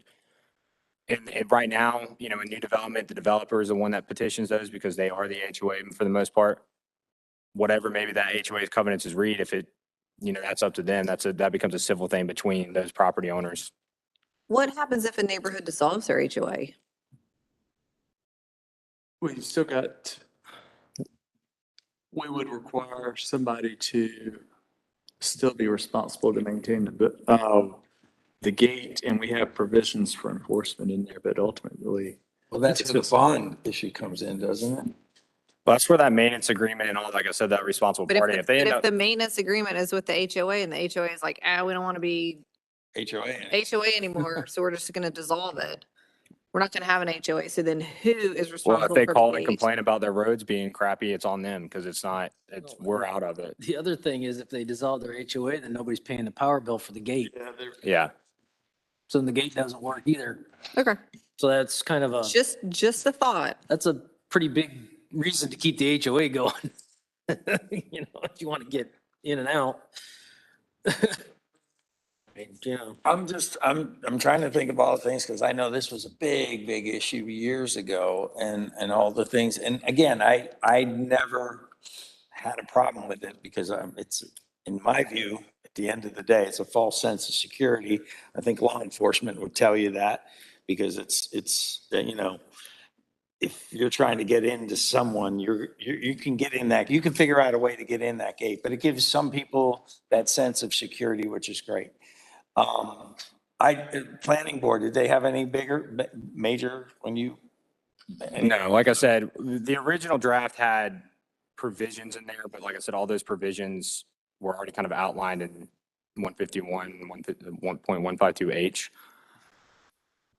And so when I was working through this final proposed text, Chaplain and I discussed this last week, do we just repeal all of that section? Well, then it's like, crap, there's other stuff about subdivision monuments and its reference. And it's like, I don't want to keep creating these situations in our ordinance that doesn't make sense. So you just reference that section and use those already, the regulations that are in place there.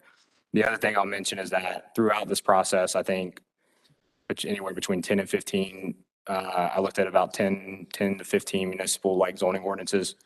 It's not, it's not crazy. It's all this stuff, all this language was derived from kind of existing ordinances. Wesley Chapel had a good one, like Valdez, Cornelia. I mean, all of these had these ordinances in place. They're kind of always had the same, I mean, Weddington too, they all had like the same kind of precautions in there. So what we're doing is not, we're not reinventing the wheel or doing anything crazy. I think those protections are all there in this ordinance. And how soon will you have to go back to correct? You mentioned 150 that needs. The protections are there now. It's just certain things with like design aesthetics or anything like that might be a conversation that we look at. I mean, it's really kind of just cleaning up that section to maybe simplify it because it is all over the place. But we do have design aesthetics in there. Yes. So I thought I saw different types of. Yeah, like like maintenance, design aesthetics, emergency access, pedestrian access. And that gets approved through which committee? Say what? That design aesthetics gets approved through what I committee? want to say the way it reads is like one, they'd have to get a special use permit, but it'd probably be coupled. I think it follows the same parameters as the subdivision entry monuments that is reviewed by DRB. Which then you guys, either affirm or Okay. I guess challenge the decision. I don't know what. Any other questions? So you need a motion. Someone willing to offer a motion? And we did tweak the motion in your system to note that one change. So you should see additionally after the words gates and private roads, it will say as amended to establish section 151069. All right, I'll do it. All right, I'm gonna make a motion to adopt the ordinance amending multiple sections of chapter 150 and 151 of the Marvin Code of Ordinances for updating regulations for gates, subdivision gates and private roads is amended to establish section 151.069 and find that the proposed zoning text amendment is consistent with the Village of Marvin 2020 land use plan and other officially adopted adopted village plans and is reasonable and in the public interest. Further discussion? All's in favor? Aye. Aye. Unanimous vote. No, it's a nay on mine. I don't want gates. Oh, okay.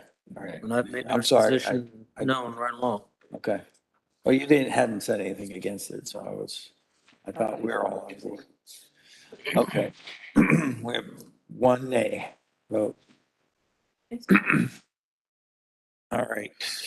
Where are we at? Next up, Village Hall. All right, so for the tables in the community room, I need a consensus on the color. You have color number 1, color number 2, color number 3. And it's the same flooring, so if you need to match The it, same flooring. I mean, Oh, Carpet. yeah, the carpet. But this is the actual, like a Thanks, piece of guys. the table. So this is actually what it would look like. I would say the darker, more contrast. This one, okay? That's one vote for the middle one. this is for The tables in the community room. over here in that have big room. built. We got 2 big, large tables for Boy Scouts, whoever wants to meet in that room over there.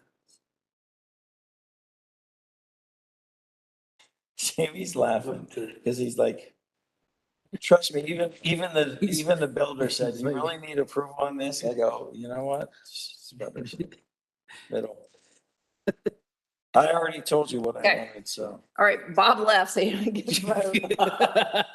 All right, I will text them and let them know that we're going with the dark walnut. They can always make it darker is what they told me, but they can't. It'd be hard to make it lighter. Thank you very much. Anything Yeah. else? Kim, what's your, Hold on. All right, Bob, for the tables in the community room, you shouldn't leave because I was not going to have you give your opinion. What color would you like the tables to be? 1, 2, or 3? Right now, we have a consensus of 2. You're not supposed to say that. Why? Let them think independently. We don't want It's community room. The big tables we're having built. 2 big tables we designed for that room in the corner for when. Middle one. Okay, perfect. We have unanimous. Hey, it's Tuesday night. Unanimous. I confirmed that well, someone maybe forgot it was Tuesday night. Oh, that was a dig at you. Just kidding, Jamie. Jamie, that's a dig at you. You, Joe. Yeah, I know. I get that a lot. All right, moving on, unfinished business, Parks and Recreation Master Plan. Derek? Is that you? That is me. We take one of those and pass it down. I just wanted to give you guys just a quick update. We've had a lot of stuff going on with the master plan the last few weeks. We've closed the survey. Just give you a quick little summary of it, very high level, which is very quick. This is not for discussion. Those times are coming. But just so the likes and desires are parks, their programming, path, trails and greenways. People want to see, those things expanded as well as some more amenities at Marvin Eford Park and additionally a park in the Marvin Heritage District. Some negatives and dislikes are the lack of connectivity to the current park. As we all know, it exists on an island. So we've had a number of meetings with the people from McAdams over the past couple weeks. Have kind of got a sneak peek at some good sneak peek at conceptual plans that'll be coming to you guys very soon. One of the representatives is going to make their way to the retreat next week and give you all some stuff, have a nice discussion there, and then we'll take it to PRG on February 7th, and it'll come back to you all for acceptance on February 23rd in time for the grant writing submittal at the beginning of March. Christina, Kim, any comments you want to chime in? Nope, that's perfect. Good. Okay. Any other questions? All right. Thank you. Moving on, new business. Discuss and consider, first up, discuss and consider approval of the estates at Marvin Acres, Brantley Farm property subdivision sketch plan submittal. Okay. So the village has received a major subdivision application for 23 single-family homes development there at the corner of Marvin Road and Joe Carr Road. Exponential Development LLC is the applicant, and basically it encompasses two parcels of totaling of 43.831 acres. I'll kind of go into the staff report, go through all of this, and then I will turn it over to the applicant for any further, comments from them. And if then there's any questions from council, either towards me or the applicant, feel free. So with the 23 lot subdivision, it's yielding a density of 0.54 units per acre. The current site plan in your guys' ordinance is from what was amended, or it has been amended from what was originally presented, I guess, back during their PIM as well as the planning board. It encompasses all those recommendations from staff, the PRG board, planning boards, and comments received from the PIM. Basically, what their original proposal was, they were doing just a conventional subdivision, 1 acre lots. They decided to do a conservation subdivision, which basically does allow for smaller lot yield. Their density doesn't get the increase, but it does allow for minimum lot size to go from 1 acre, which is like 43,650 square feet, to 30,000 square feet.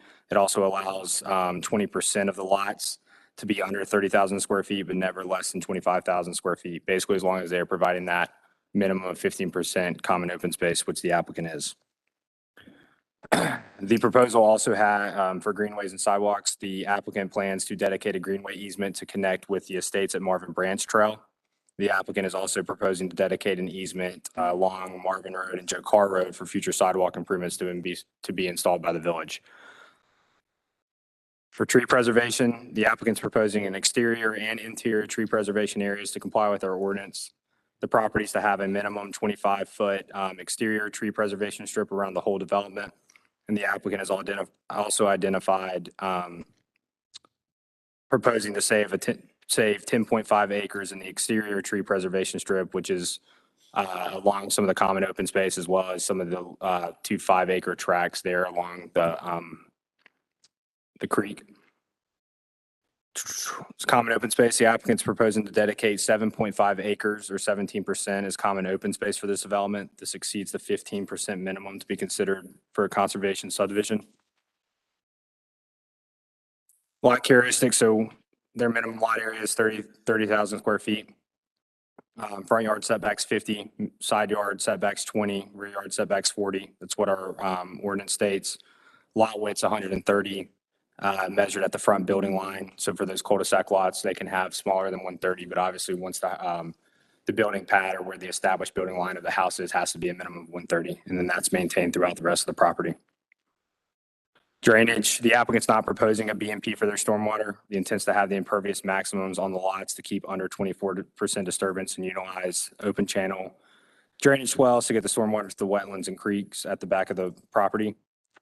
This will be further reviewed by the village engineer and state agencies during the preliminary site plan and full construction documents. This is also what the estates at Marvin Branch did that was approved beside them. View shed. There is a requested exemption to reduce the maximum or the, I guess, what would be required by ordinance for our view shed.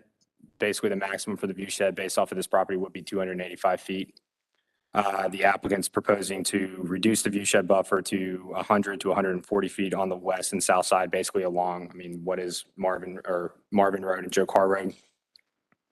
This request is allowable through the subdivision process. The council has the authority to approve this reduction with the approval of the sketch plan. I will say that Elysian Fields and the estates of Marvin Branch were designed the same way. The reason behind this is that there is a 200-foot NCDEQ buffer that runs between this proposed development, the estates at Marvin Branch, and then as well as the backside of the development between them and Mecklenburg County. Basically, that 200-foot buffer does not allow for any type of, building in it. So the intent behind this is they're reducing the view shed at the front to still kind of get their maximum yield, and they would be preserving all of that at the back and the side of the development. Outside agency notes, basically they have reached out to DOT from their original proposal. Did have two accesses, one off of Marvin Road, one off of Joe Carr. DOT would only allow one of those. Both of those are DOT roads, so DOT has that for the driveway access. They have revised their original site plan to comply with this.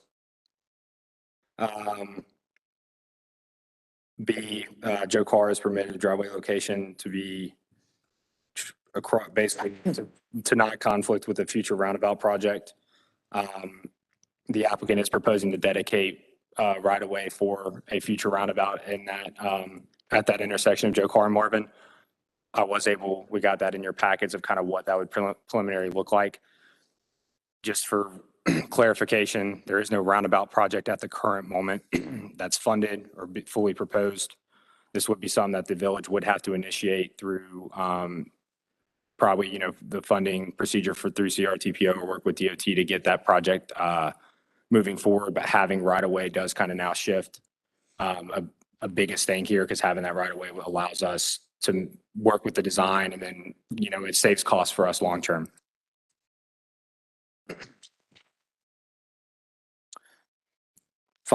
Union County Public Schools, the subdivision would add approximately 16 school kids aging from pre-K to grade 12. In NCDEQ, the 200-foot buffer on the north and west sides are satisfied. There are no structures being proposed in that area. The existing house on lot 22 is to remain. Even though it's in the buffer, it is allowed to remain. Sorry, let me get my stuff pulled up here. So, go ahead. I'm sorry. You're on the roll. I'm almost done. Basically, the per ordinance, basically, the applicant is required to hold a public involvement meeting. They did hold their public involvement meeting on November 1st here at Village Hall. I believe those minutes were attached in your packets. They weren't. I think we had about 10 people total. Some good comments, feedback, mainly some questions about a future roundabout. And like I said, a lot of the outcome of some of the comments received during that PIM were then reflected in their amendments to their site plan. Before I get into conclusions and next steps, now I will, are there any questions? The only question I have regarding the PIM meetings is, you residents had brought up about the issue that Joe Carr now would have another entrance, you know, and you got the estates at Marvin down the road and, you know, you've got all these Pacer coming in. Is this, from your perspective, livable? Because it's going to be a long time before that roundabout goes in. So is this, with with all that, you know, we know Joe Carr, we know the traffic here. Is this gonna, I mean, people gonna be able to get in and out in a reasonable way if they pull in off of Marvin and then try and make a left or? Yeah, so the requirement from DOT is I think it's gotta be 400 feet back from an intersection. One, so it is definitely more livable than if their entrance was off of Marvin. I think some of the initial comments from DOT were if they were to have an entrance off of Marvin, that they were going to have to potentially do a left turn lane, just so because Marvin is a major thoroughfare and the traffic counts there where any potential person making a left turn into the proposed development would not be holding up traffic. With having it on Joe Carr, DOT did not recommend any improvements, like any type of turn lane or anything. I think the traffic counts are there as well as with this being kind of a lower density development. I don't think you're going to have any area concern of that. DOT ultimately is the one that would require any of those transportation improvements, but with it being on Marvin and being where their proposed entrance is at from across from Pacer, it sets it far back enough where in theory it should not have any type of traffic buildup. I would assume during the busy traffic times, if somebody's coming in, there's virtually not really much traffic coming. In other words, it's opposite. Correct. Yeah. And so part of their application submittal, they have to submit a traffic impact analysis study. That is that was forwarded to DOT for their initial comments and stuff. So DOT looks at those numbers and looks at the current traffic counts, and basically they got, you know, check a box. If it meets X, then they have to make these improvements. If it doesn't, then, you know, it doesn't. So basically based off of their findings, since they're proposing it off of Joe Carr, there was no initial improvements recommended from DOT. Not that it would matter because of the size of the volume of only 23 homes? Mhm. Did they ever consider a right out only onto Marvin? Well, they're not No. they're not doing it off of Marvin now. So I know, but if there was don't they own the land all the way up to Yeah, here? but they're not, but that's not where they got their driveway approved. No, I know that, but when they were doing this approval, did they ever consider right? I mean, would that have helped that No, situation? it's still Okay. terrible there. Yeah, that It is. no, Joe Carr was recommended by staff, and then once the comments came back from DOT, the applicant basically amended their site plan to Right. And it's Sorry. total of how many acres? 48. The So 2.5. by right as it stands, it could yield what? By right.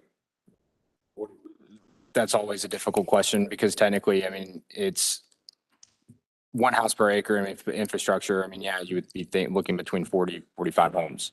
But the DEQ buffer really is what hinders the development, as Right. well as they're proposing 23 lots, but 3 of those lots are to be 5-acre lots for the applicants themselves are planning on developing or living in.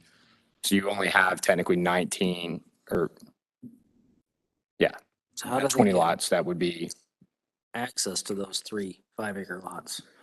There's no roads on here, so. 2 of them would be, I mean, all 3 would be accessed from the interior road of the proposed development. They're just gonna put a driveway or something? Okay, because it didn't show it on the drawing, that's why I So was that's curious. actually a lot right there up along. Yeah, access for that. That's where it says lot, What lot was it? That's what? where it says lot. Yeah, Yeah, access that's for where- lot 21 would not come off of Marvin Road. It would still come off from the interior of the development. That's where the cars end up. No, not down there. The cars Yeah. end up like there. Okay. All right. Any other questions from council?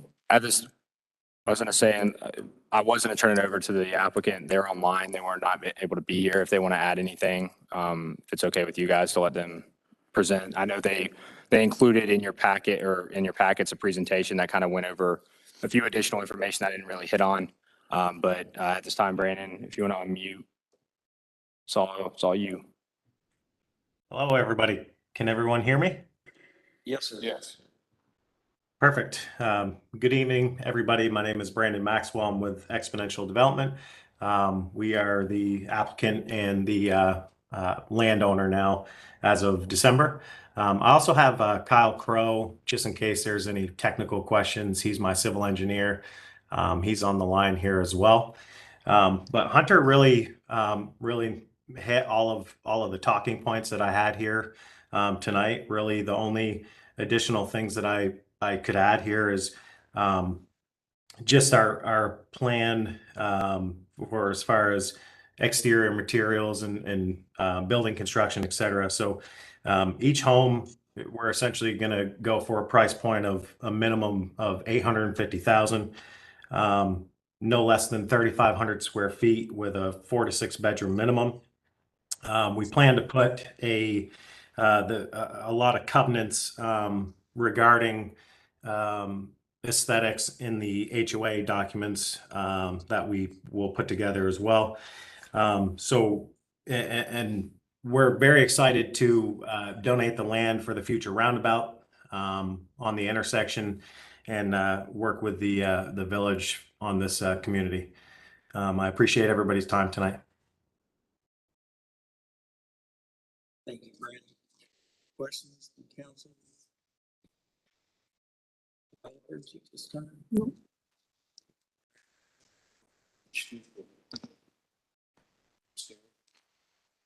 What I read is that we're using Mecklenburg. Yeah, it's going to tie in. They'll, if the sketch plan's approved, they'll get their utility approvals during the next step with their full scale construction documents. Sewer in theory would tie. I think on the site plan they would work. They have been in conversation with Jones Homes to get an easement to tie into the infrastructure that Jones Homes is putting in, which is the main line. Then all of their this development would in theory gravity feed to that connection point and flow, I guess, to Mecklenburg County from a capacity standpoint. Brandon, I don't know. Have you had any of those conversations with Union County? So I believe Kyle, civil engineer, he was going to start some of those conversations. I'm not sure, Kyle, if you've had any of those conversations yet with Union County. Yes, sir. I have had those conversations, and as you guys probably know, they won't issue you a letter assuring capacity until sketch plan, or not sketch plan approved, but your plans are fully approved. But as currently stated right now in all conversations with Union County and the treatment plants in Mecklenburg County, there is capacity for water and sewer.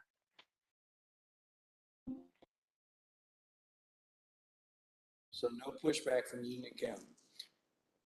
Yeah, because they're not putting in a pump station. They don't care. Yeah. But what was weird in reading this was Union County and Mecklenburg were listed. Yeah, because it's Union County's infrastructure in the county, but it hits a connection point because it does flow to Mecklenburg and then it's treated in Mecklenburg. Okay. And there's an agreement with Union County and Mecklenburg on capacity and so on. Okay. Mayor, one thing you need to consider is the view shed buffer during y'all's discussion. It's a strange provision in y'all's zoning code. Usually this would be a variance. That's why I would see it everywhere, but it's in your code. And it states that if you determine that there'd be a substantial hardship because of the topography of the land, that you can reduce it. And you'll just need to really make that finding. If you're going to reduce it, just say, based upon the materials are in the packet because of the existing 200-foot hill splitter area. But there should be just a little bit of discussion if y'all are going to make that determination or not. But it has been requested. All right, well, I've got some questions about sidewalks. So where are we with that? I see we've got some potential right-of-way dedication. Are we having them do it? Are we just getting the right-of-way? Like, where are we with that? Sidewalk on the exterior of the development? Yeah.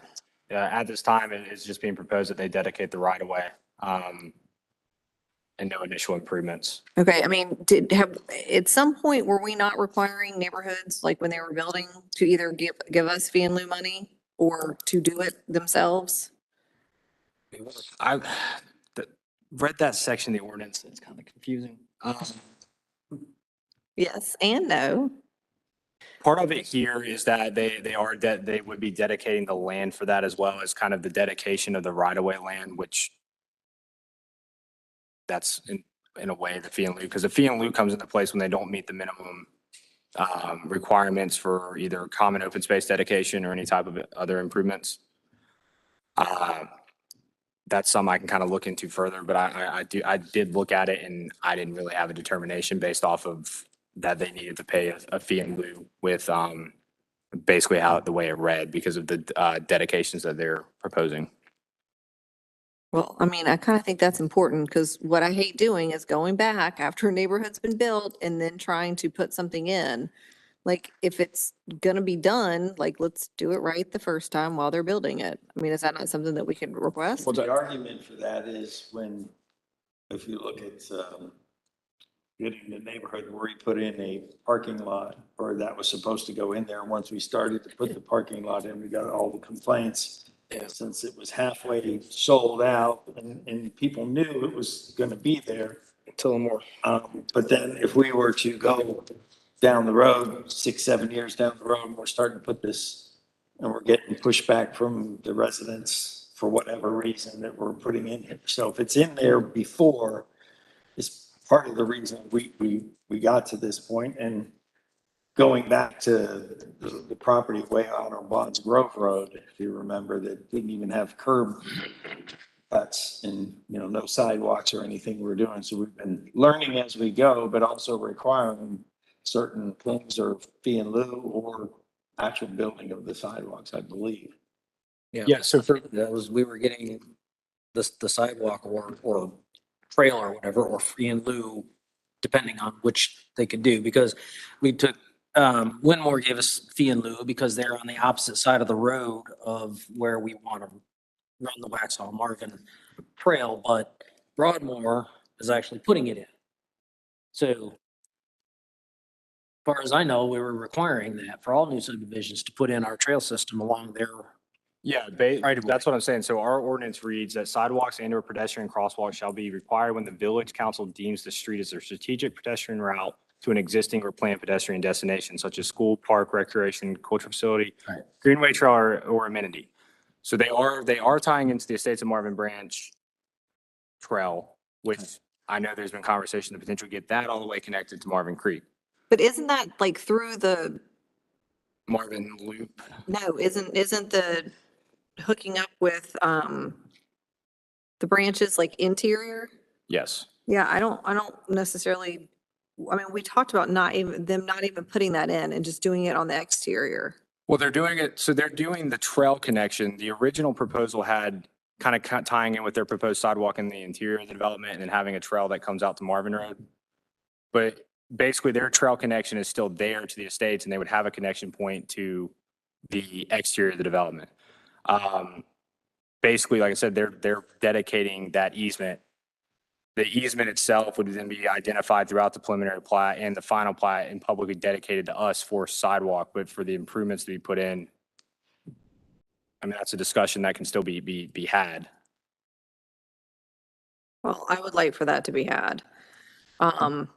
Because I get tired of having to go back and put stuff in afterwards. I mean, I very much appreciate the roundabout land dedication. That's amazing and very appreciated, but I would like to have either the sidewalk built or fee and lieu money for it to be built. No, that's, yeah. We can make that a condition of their approval, right? Because dedication of land. Brendan, did you hear the request by chance? Yes, sir, I did. That's something that I would, I guess, need to speak with my team internally about. At the end of the day, Marvin is a place that we want to call home. This isn't just another development project for us. We plan to live here, raise our children here. So we made so many revisions to the site plan because it's not about how we can benefit from this as developers. It's more about the village of Marvin in the long term. So that's why we made so many revisions here. But from a business standpoint, it also has to make sense for us as well. So it's something that I certainly would have to converse internally with my team. Well, we go ahead and approve this, we'll add that in as a. So basically, yeah, for procedure, this is talking about land dedication in our subdivision ordinance. So that's time of filing a sketch plan, the subdivider shall designate therein the area or areas to be dedicated pursuant to this section. If the subdivider decides to make payment in lieu of dedication of land, a letter of that effect shall be submitted within the sketch plan. They kind of meet that. I don't want it in lieu of the dedication, like, I've got one more subsection real quick. Whereas the dedication of land is required by village council, the dedication shall be shown on the final plat when submitted. The plat shall be accompanied by an executed general warranty deed conveying the dedication of land where the village council approves of payment in lieu of the dedication. The payment shall be made, therefore, the final plat. What I'm trying to get at is that basically during the sketch plan, they're making that dedication. A lot of these more specifics are finalized in the next step. And so the improvements necessary, if you guys don't deem, I'm gonna try to say this. If you do not deem that it meets and complies with these sections of our ordinance during the preliminary plat and construction documents, that's when you can make those, I mean, you can make the request now and we can make that a condition further, but it doesn't have to necessarily be identified right now because they are dedicating per the sketch plan, those, that land, but not necessarily the improvements. Necessary time, ask for that, gives you time to go back and check. You can, like I said, I've seen it in previous ones, because I don't know if it's done right or not, but where this is a condition of their sketch plan approval. Yeah, I think we need to adjust it now, or we could table this to allow the work session if we wanted to allow the developer to look at this. But you're wanting sidewalk along the exterior, the boundary of their property? So you have connectivity, and that's a common. from the roundabout, from the proposed roundabout down Joe Carr Road. The other thing to think about though with that is that since the roundabout's not an identified project. Huh? Yeah. Since the roundabout is not an identified project at the current moment and we don't know the specifics of it. That I'll just say to Marvin Road. Well, they would, well, one, there's a property in between that's wedged out, so you wouldn't have full connectivity unless that property owner gives an easement from Marvin Road to their entrance at Joe Carr. The point of the easement would be to work it into the Marvin Loop and have the full connection long-term, but the improvements would have to be fully then figured out by the village because there's a piece of property in between that they don't own. Yeah, and a lot of times you'll mandate that the sidewalk be along the property that they own, and then when that donut hole comes to be developed, then they have to put in the sidewalk too. Well, I mean, there's a house there now. Mm-hmm.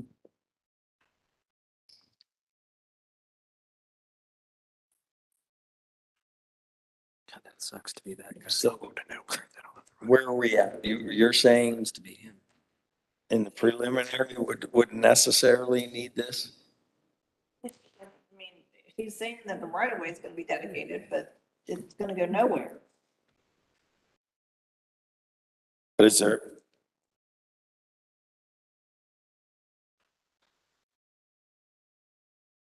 I'm trying to think because the public dedication is there, the improvements, it would be similar to how the preserve has it on Preserve Phase 4, like it would just be a sidewalk to nowhere. But it still has to be, so what I'm reading in the ordinance. I mean, that's what the preserve has in front of it on So, yeah. Goldenville, until we get the connections. Eventually, we'll get the connections. But part of that, that's where it's like what I read originally, that if you guys deem that as a pedestrian thing, which it would tie into the Marvin Loop, Then then those what? improvements could be potentially, I mean, if agreed upon, be made. Huh? Talk louder. I literally can't hear you. Yeah, it was hard to hear because your voice fell off at the end there. So quiet. I'm trying to figure out. It says where I was saying earlier, in our subdivision, minimum standards, sidewalk and or pedestrian crosswalk shall be required when the village deems the street a strategic pedestrian route to an existing planned pedestrian destination. And what I'm trying to get with that is that that would be tying in property to the Marvin Loop. But think about the estates at Marvin Branch, they're not putting sidewalk at the front. They did the same thing. They publicly dedicated an easement for future sidewalk. In front.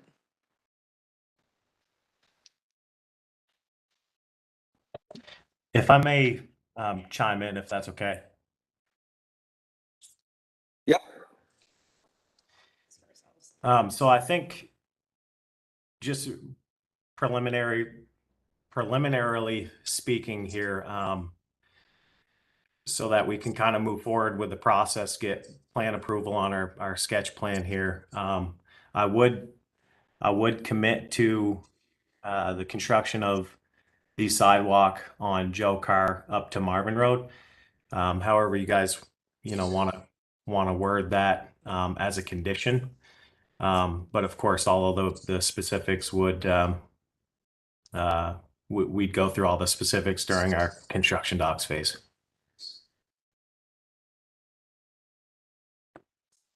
Yep. Okay. Thank you, Brandon. Any other concerns other than? We got to talk about the view shed buffer. So I mean, I'm fine. We've done it for the other two neighborhoods on this street that have to deal with the, what is it called? The heel splitter? Yeah, that have had to deal with that. So I'm fine if we want to reduce their view shed buffer as proposed. Well, you got basically two owners. They're keeping that property back there where the stream is. If I read this correctly, lot 23 and 22. That's. But you've got the heel splitter coming along this way. Between the other properties. Yeah.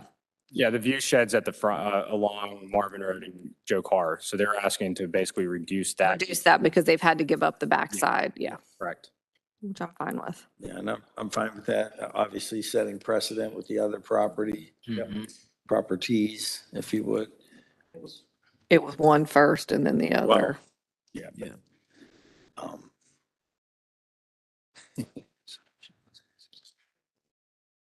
All right, so is all council okay with that change? Yes. Yeah. Yes. Okay. Chaplain, in the if council does approve with the view shed reduction that is in there, and I did go ahead and put petition for sidewalk frontage along Joe Carr Road to Marvin Road. Yeah, during, yeah, and I think it's understood that it would be during construction, how they're going to lay that out. I think that's all we need with that condition. I think that gets us where we need. Thank you. Does anyone want to take a stab at that? We're ready for a motion? Oh my gosh. Seriously. Yes, we're ready. All right, I'll do Don't it. forget the, All right, I'd like to make a motion to approve the major subdivision sketch plan as amended for the estates at Marvin Acres with the view shed reductions to 100 feet and 140 feet on the west and south sides respectively on the property because of the 200-foot DEQ buffer reduces the amount of adequate buildable land, creating a substantial hardship, and to require the developer to install a sidewalk along the frontage of the property on Joe Carr to Marvin Road, and find that the proposed subdivision complies with the Village of Marvin Code of Ordinances and is consistent with the goals and recommendations of the Village of Marvin 2020 Land Use Plan, other officially adopted village plans, and is reasonable and in the public interest, and are consistent with surrounding uses and zoning. That is one long run-on sentence. yeah. And this is why we have you here. I mean, literally, that's the only reason. All right, further discussion from council? All's in favor? Aye. Motion passes unanimously. Congrats, Brandon. We look forward to, our next meeting. Thank you all very much. Thank you. I'll call you tomorrow to talk about next steps and everything. Sounds great. All right, Have a great. thank you. All right, moving on, we have discussion of Marvin Gardens Pocket Park ADA improvements. And who has? Christina and Hunter. Like a long time ago, that like we said something about this. Didn't you and I discuss these? Putting a concrete sidewalk in along that curb line and making a handicap parking spot there? Yeah, I was talking to him. I was asking if we had discussed that, because I remember discussing this like months ago. And you've requested a quote from Mike, right, to get it, to have that paved? Mike's getting a quote for it to be paved, right? This whole The section, sidewalk, I yeah. have, no, I have not requested that. We can request that. I remember discussing this with somebody over there, and I thought it was Derek, citing the need for it, because when they did the initial gravel sidewalk over there, I said, well, that's never gonna work for ADA accessibility coming from the subdivision to Publix shopping center there. So I remember discussing this a long time ago. I thought it would have already been done by now. So, no, I have not requested that from Mike. The way that our trail standards are written, we can have we can have trails that aren't paved. The problem that we're running into right now is there's a resident that lives in Weddington Chase, and she's coming up that sidewalk. Actually, the sidewalk was put in by the HOA that connects from the subdivision to our park. After Hunter and I did a little bit of research, it was done per our request. Not anyone here that sits here today, but our request was for them to put in the sidewalk in that area where it was put in. And that was done to avoid DOT approval, because the original intent, our impression is the original intent is that it was a fee in lieu check given to the HOA to provide a sidewalk. And we believe that sidewalk intent was to actually bring it up to the beginning of the subdivision and then carry it over to the front of where the development is. That makes a lot more sense from an ADA standpoint, because the ADA route is in the front of the store. It's not convenient for people that are frequenting the store from Weddington, but that is the connectivity for the ADA compliance. That being said, now that the sidewalk is there from the HOA to our park, our recommendation, our engineer's recommendation is to only pave the section that comes in from the sidewalk all the way straight forward, which you can see inside of your, Yeah. not the entire path. Yeah, I don't understand this. Right, picture at all. the yellow spot, which I remember identifying that and discussing that months ago with somebody and saying that, because after they put the original trail in and we were all unhappy, Kim, you remember about the original trail, and we wanted to have Blue Ridge go in there and redo the trail so that it was walkable. But I remember discussing that should be concrete from the end of the HOA sidewalk to the curb line for ADA accessibility. And also talked about creating a parking spot over there with a curb cut in it so that somebody could park there and be able to access this. But I forget who I was discussing it with, but I remember standing over there looking at that and talking about it. Okay, so so can we just walk through this picture? And Andy, if you talked to me about that, I don't remember that. I remember we talked about how we didn't like the way that Yeah, it was terrible. The Yeah. gravel, it was terrible. And then shortly after that, We I was talking with yeah. somebody else about, I thought maybe it was Derek.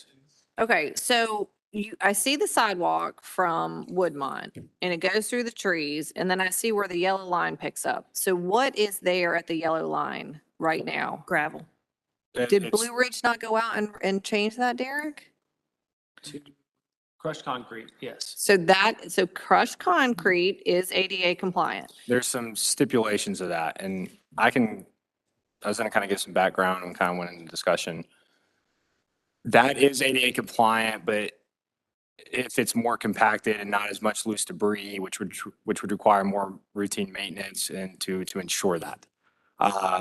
Basically, So we could make it compliant now with a little bit of work, but what the point is going to be when he finishes is it's going to require us to go back frequently because the sidewalk comes and then our crushed concrete comes. So right now they've had to build it up because there's a little bit of a difference. Yeah, I remember the difference in the height, but I mean, I met him out there. He said he was gonna build it up. We were gonna be fine.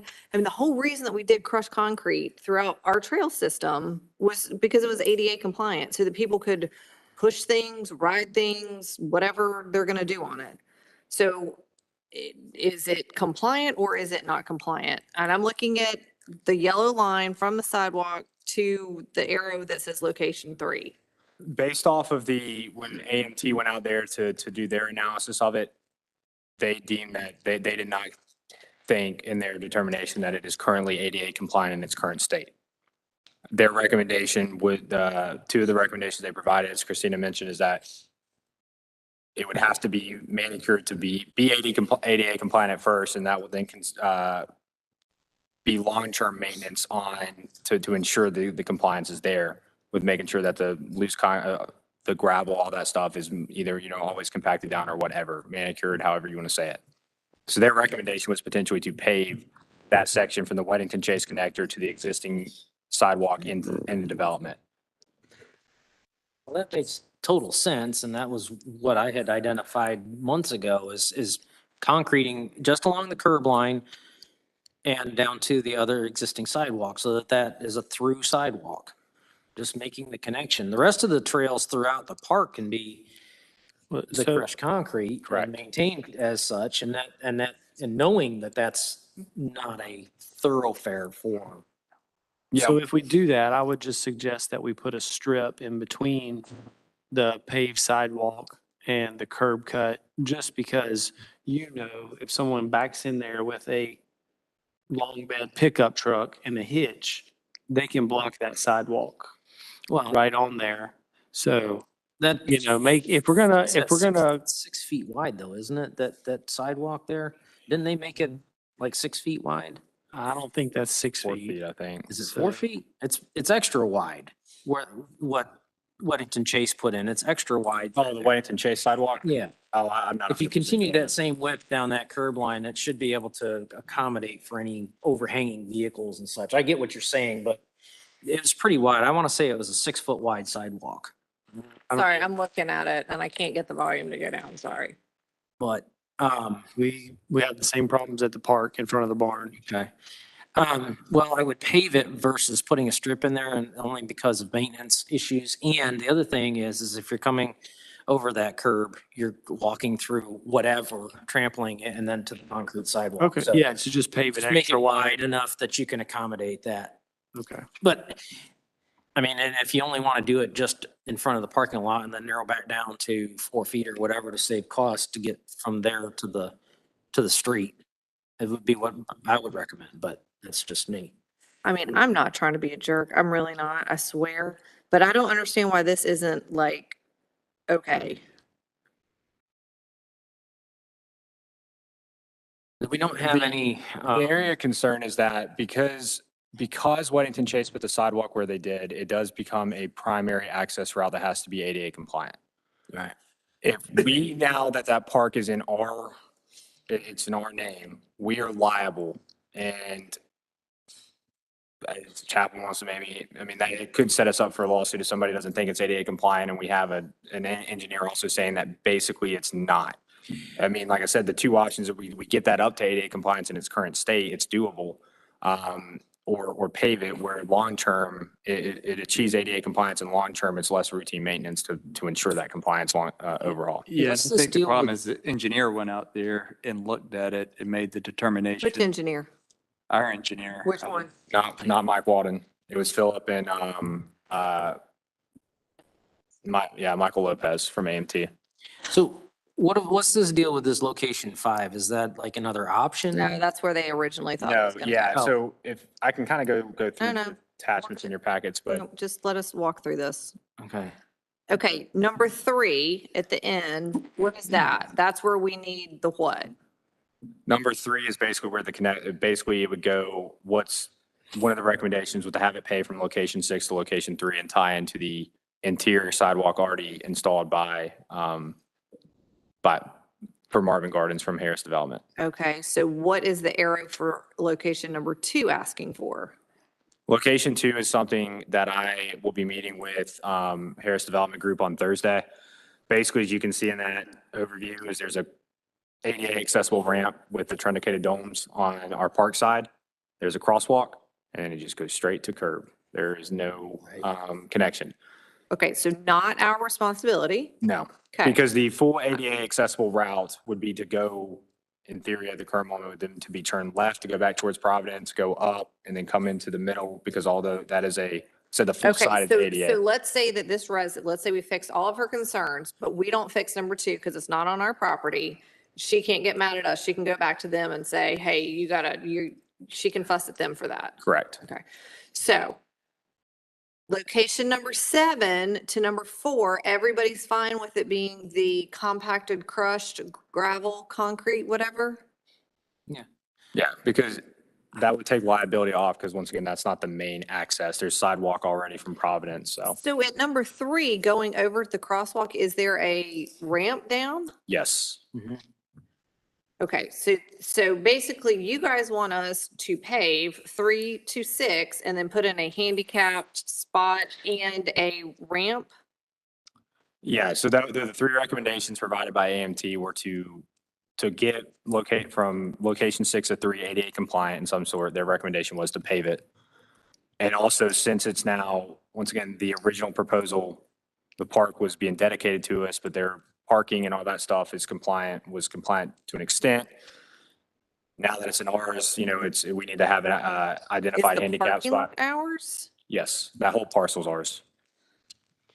So we need handicap access to our park from the parking lot, which Yep. means curb cut to the sidewalk, and hash out 2 parking spots to make it van accessible or whatever.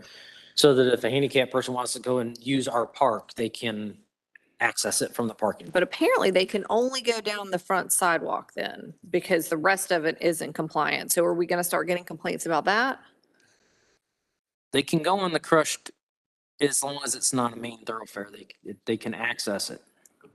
That's what they're saying, is because this is a main thoroughfare. There's a higher standard when it's high use, Okay, define high use.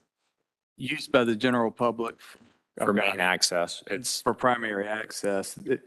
The thought is this neighborhood uses the location from point 6 to 3. They will use that as a cut through as a main access, but to go into the interior of the park, that is, you have all kind of recreational facilities. Yes, it's not a needed path. It's an optional path if you want to go in there. So therefore, it doesn't have to have the same standard. I think the term's auxiliary. I Yeah, can't remember. Auxiliary Basically, use. yeah, Okay, fine. So bottom line, do we have to do this? Is this, I would this recommend- is what yeah, you're saying? Okay, yes. so everybody in agreement? Like, let's stop talking about it. Like, this is, if we've got to do it, let's just do it. Like, move on. Do you want a motion for that? so we just directing staff to proceed with getting quotes and recommending for the, okay. Yes. Do we have a cost estimate of what it's gonna cost? Doesn't matter what it's gonna cost. It could cost $1 million and we still have to do it. It doesn't matter. Joe, Andy said, Get your boots in Andy and said crawl, $1.5 let's million. go fill He gets a sidewalk. half. Now we're in the sidewalk business. Yeah. Fully concrete. Okay. We would love a motion. Motion for that? All right, I'm going to make a motion to direct staff to proceed with getting quotes for the recommended ADA improvements needed at Marvin Gardens Pocket Park and then do the work. Further discussion? All's in favor? Aye. Motion passes. Next up, we have discuss and consider approval of Village Hall parking lot screen. Help me out here. Screening. Okay, Plan. screening plan. It wouldn't come up. Discuss and consider approval of Village Hall parking lot screening plan. All right, who's got this? Doesn't say. It's done. Apologize. All right, quiet over there. So this plan was developed by Jen Castellucci, who's on our PRNG board. She worked with the PRNG board to come to a consensus on the plants. They added, I believe, tea olives. I think it was the change they made the other day. Hunter has reviewed this. It is fully compliant. And I think it would be a very good, it's a very good complement to the plan you already all approved for the Village Hall screening. And should you approve this tonight, Derek's already working on quotes for the Village Hall screening. He can tack that on. So, to go ahead and get quotes for the plants. So right now, we are not in compliance with our own screening ordinances, so we have to do something. They're all dead. Huh? They're all dead. Christina, do we have the check yet from them? Like, can we go ahead and start ripping these plants out? They tried, but. We don't have it yet. We just got the agreement signed maybe a week and a half ago, so Okay. Should I'm we, sure it's in the queue. can we go ahead and take them out? Like, can we go ahead and like direct? I don't have any problem with it as long as Hunter doesn't. No, because we're working. I mean, they're dead. Compliance, so we can remove them. They're dead. They look fantastic. They're really more of an eyesore than they are. I mean, they really are. They're But I do believe horrible. there are 3 or 4 that aren't dead, / that, I think in Jill. They're gonna die because the product, the soil is terrible. So we're just gonna start fresh, So are we gonna amend the soil before we replant? just like we're doing around Village Hall. Uh-huh. All right. That's the plan. Okay. Just checking. I mean, yes, that is the plan. Yeah, that's definitely should be in the plan. Yeah. Derek, let's make sure that's in the quotes. Come on, Joe, you know that's Roger that. good Thank you. topsoil out there. I've seen it, cans and rocks and all. I've dug it.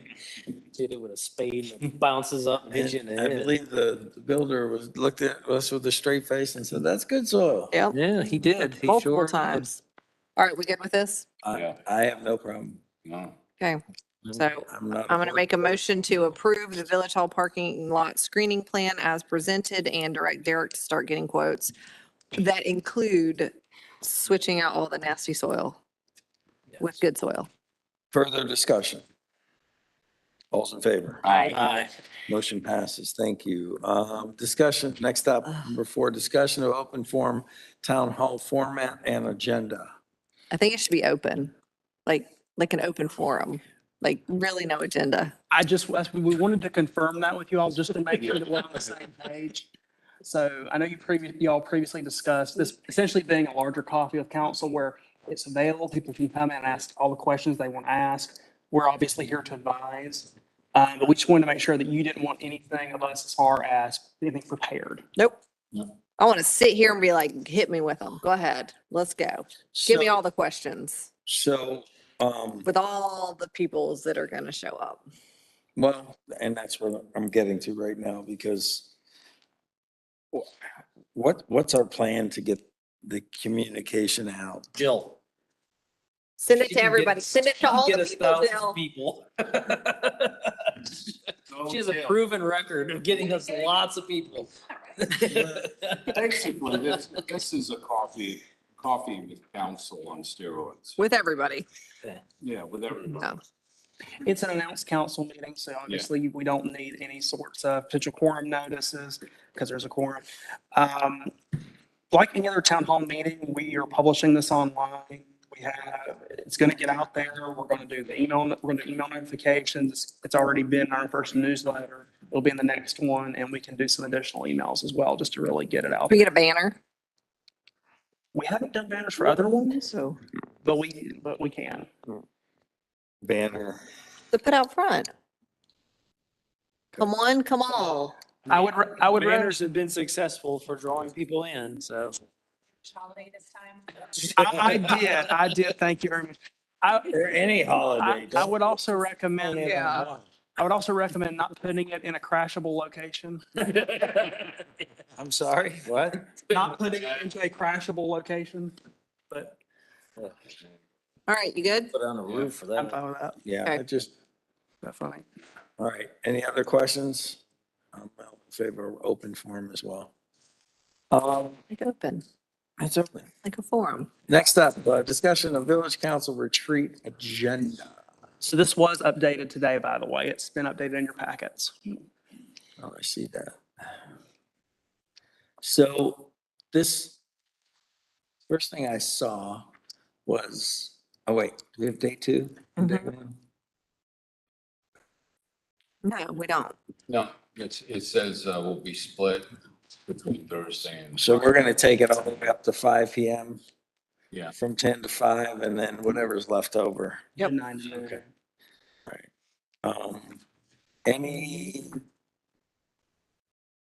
Any other suggestions? This is open to the public, is it not? Yes, of course it is. All of our meetings are open to the public and we encourage everyone to come up. Yeah, this will be a little bit further drive for them, but, you know. They probably will come though.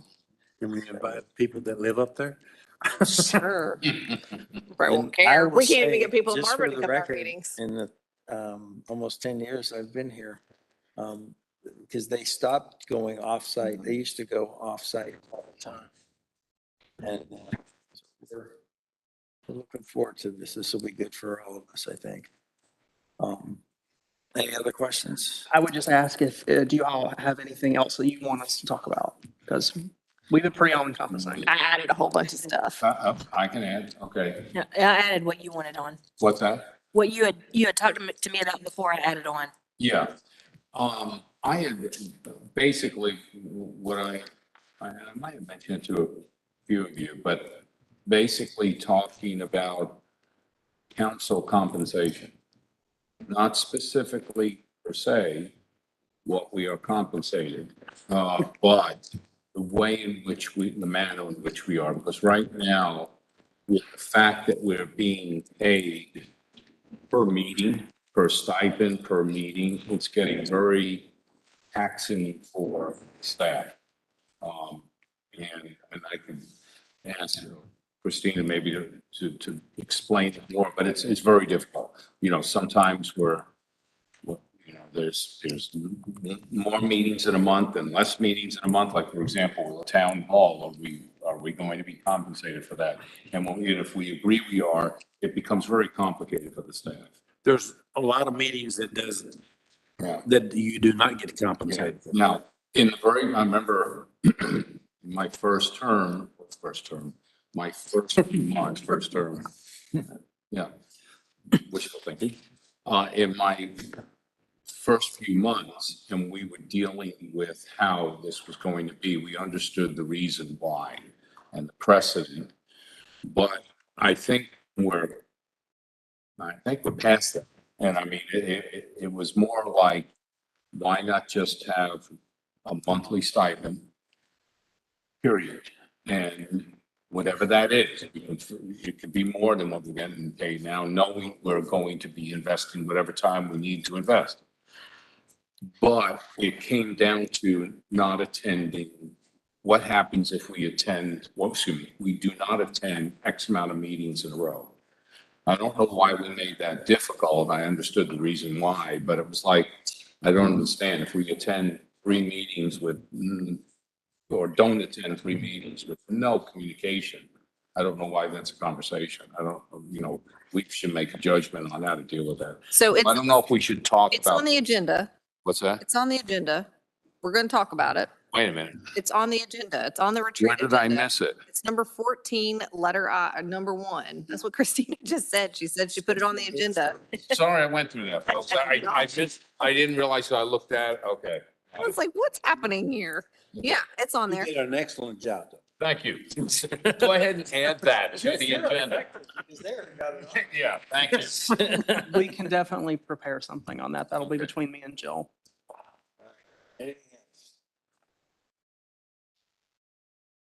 The final, if we have anything to add. Very, very soon. The packets will probably get posted on, I would normally do by Friday, but I can push it till like Monday or Tuesday if need be. I'm just saying, if anybody has anything, give it to Austin by Friday. If not, forever hold your peace, or you can keep it for open topics. Can I request Thursday at noon? Sure, Thursday at noon. Thursday at noon is high noon, baby. Sounds good. All right, moving on. Review and consider adoption of village council minutes from meeting, December 13th, regular meeting. So moved. So moved. I just first. I am good with them as well. So good. All those in favor? Aye. Motion passes. Next up, open topics. I'm going to go on a guess. Someone here has an open topic. Start with, no. I got here early tonight and Miss Kim, Mr. Hunter, we had a little discussion that I asked him if he knew anything about what was going on about Union County talking with Mecklenburg County and going to give up some property, what, 232 homes and some commercial property, Hunter? Yeah. And I had some phone calls at the house, want to know if anything in Marvin was in that included. And we sat down and looked at it and it. Firethorn, Innisbrook.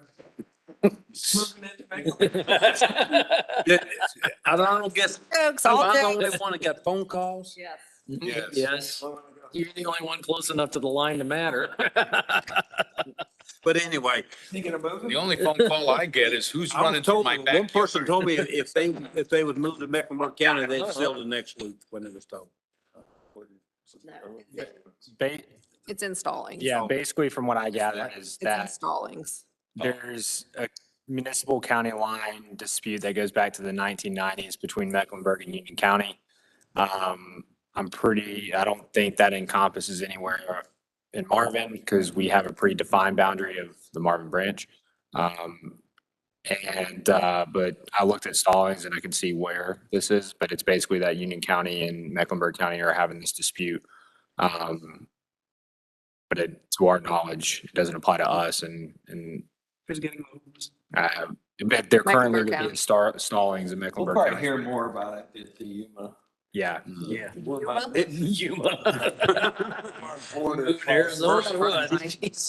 Anyway, I got phone calls and I asked Hunter and we talked about it, but I thought everybody ought to have a little bit of knowledge about it. That's good. Yep. Open topics. I don't see anybody else. Okay, so I have two and apparently my first request was not honored because Marvin Day is not on the agenda. Because I had asked about it. Mhm. I did post. Yeah, so that just hurts right there. Austin, that hurts. Okay, so anyway, so Marvin Day, we're moving along full steam ahead. With that being said, we've got to start sponsor stuff. Sponsor stuff is going to be due by March 1st. Now, if you haven't called people and you're not willing to call people, then let Jill know and she will reassign your people. But I will yell at you. or, I'm sorry, Jill will yell at you and do it anyway. So start please, because we are running up, we only have 8,500 pledged. We've only received 2,000. So please, please, please, please, please, please, please start. My other thing with Marvin Day is we have been having lots of meetings and I know that, everybody gets busy and people forget about meetings and it happens, but please, please, please, please, please check your calendars. Check your phone messages. Just check and make sure that you're not missing meetings. And if you are going to miss a meeting, call somebody and tell them that you're going to miss it. Just because if staff's prepared and we don't show up for it, it's a waste of staff's time. So just please do that. Jill, what else do we have? What else do you want to talk about for Marvin Day? Is that good? Did I yell at everybody enough? Thank you. I didn't get that as yelling. Definitely stern. Really? Okay, well, good. Okay, stern message, do it. Yeah, because she's threatening to give this message every single time you all meet. Yes. Or until. I get it every time I talk. First sponsorships, we are trying to kind of highlight this and let you guys know if somebody has already been reached out to. So look at it. If you see that someone has already contacted them, unless you have a better relationship with that person, then move on to someone else on your list. If you have other companies that you are talking to that are not on this list, I would love for you to tell me. I will add them to this list and send out an update. That way there you go, we're not calling the same people. And we've given this message to some of our subcommittee members too, like they're sending me a list of people that they're talking to. The other thing Kim and I discussed is that you're not the only ones in the hot seat because our staff needs to step up. Yes, staff. Too. So staff has been extremely busy, but now that we are through the holidays, it's time for staff to be talking to the places that they patronize and the places that they got sponsorships from last year, and just continue to put the word out. If there's new businesses that have opened in the area, you don't see them on this list and you don't see a name next to it, be proactive. Put it on your list and say, I'll swing by there. But there needs to be a team effort from everybody. Yes, team effort. And I see a Spencer and Spencer on here that belongs to Bays, so she's not here anymore. So anybody want to take that one? Anybody want to take that one? I'll take it. You interrupt. That's too easy. Oh, Chaplain, you are so generous. Jill, I talked to Aloha Nails, so I'm talking to them. They have not done anything, but throw my name under there. Just had a pedicure. Well, then you should talk to them too. Tell them who you are. I told them who I was.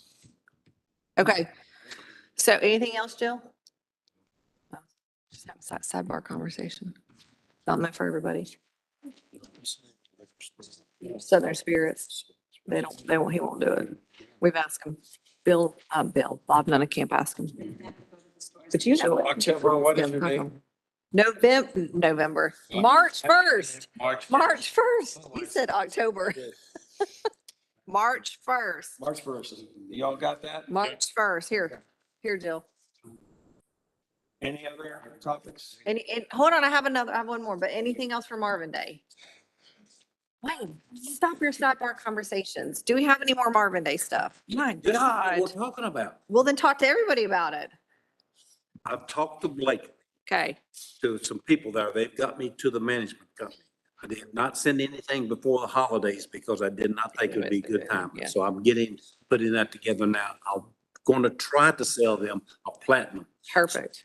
because I was told that the management company could put every store they had in there Perfect. on that. That'd be great. That'd be awesome. And I've also talked to some others, per your suggestion, that I even asked them if they would do it individual, and I'm still waiting on their comment. Awesome. Okay, good. Fantastic. Christina, you're going to check with all the people that we send money to, right? AMT, Randolph. Yeah. Our bug people, our cleaning people, anybody that we send money to, we should be asking them to sponsor us. Anybody that you send money to, you should be asking them to sponsor us. Eyeballs, teeth cleaners. Well, we have all those Christmas cards hanging in our kitchen. I know that's a whole list right there. Perfect. Okay. Anything else for Marvin Day? Not right. Okay.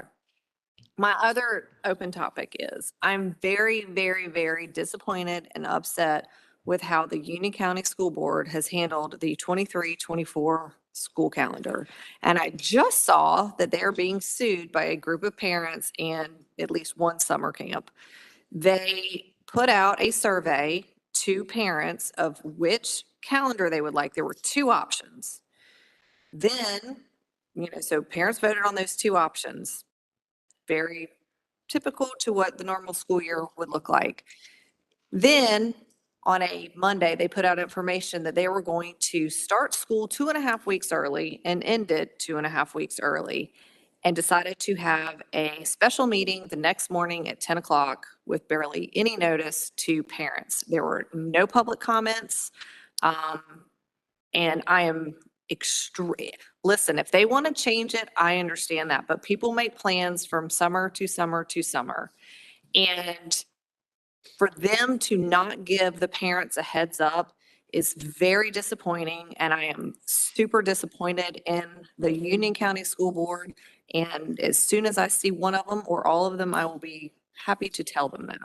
Just to piggyback on that is also violating state law. Also violating state law, which is why they're being sued. Well, let me give you a little bit of background because I was able to talk to a teacher the past couple of days. And one of the answers, while I agree with you that the way they did it was absolutely unacceptable. And if they were going to do this, they should have done it for 2024. Exactly. Give us a heads up. That's fine. If they want to do it, But understand what the real behind the scenes, why they were trying to do it 2 weeks earlier is we're one of the few areas in the country that start as late as we start, which then pushes our ending semester over the Christmas holidays. you know, Hold on, let me finish. It goes over the Christmas holidays, which leaves these kids still having to study over the holidays, and then they get back, and shortly after they get back, they're doing their finals. What's important about that is 25% of their grade is from that particular final, and they are competing with other kids across the country for schools with things. So that is why really the teachers want this. But this teacher was also in agreement, the way they did this and how they presented it, it is against state law, but there was something they did that they're petitioning or for whatever reason.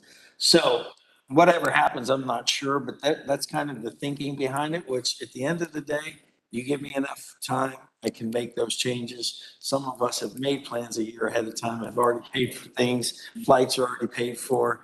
And, you may be missing school at the beginning of the year. And I would think that's what parents would do, given the situation. I mean, I agree. Listen, I understand the thought process that goes along with it, and I don't disagree with it, but I disagree wholeheartedly with how they handled it. And they should have at least said, listen, guys, this is going to suck 1 year, but we're going to do it 24, 25. Don't do it 23, 20, and they gave us zero. Very non-transparent in how they Very, did it. very behind closed doors and sneaky. Yeah. So, Sneaky Union County School so Board. just for clarification, what they did was add 2 weeks at the end of. No, No. they're starting school August weeks. 9th instead of August 28th. Oh, yeah. So which then puts them out of school. Their May graduation 22nd. is early, which is in May, which is fine. But again, then because they're starting 2 weeks early, their semester would end around the Christmas break. Yeah, so they get to take finals So they can take again. the finals before they go into break. Well, I get it. 10 days off and kids are still, But don't do it so underhandedly.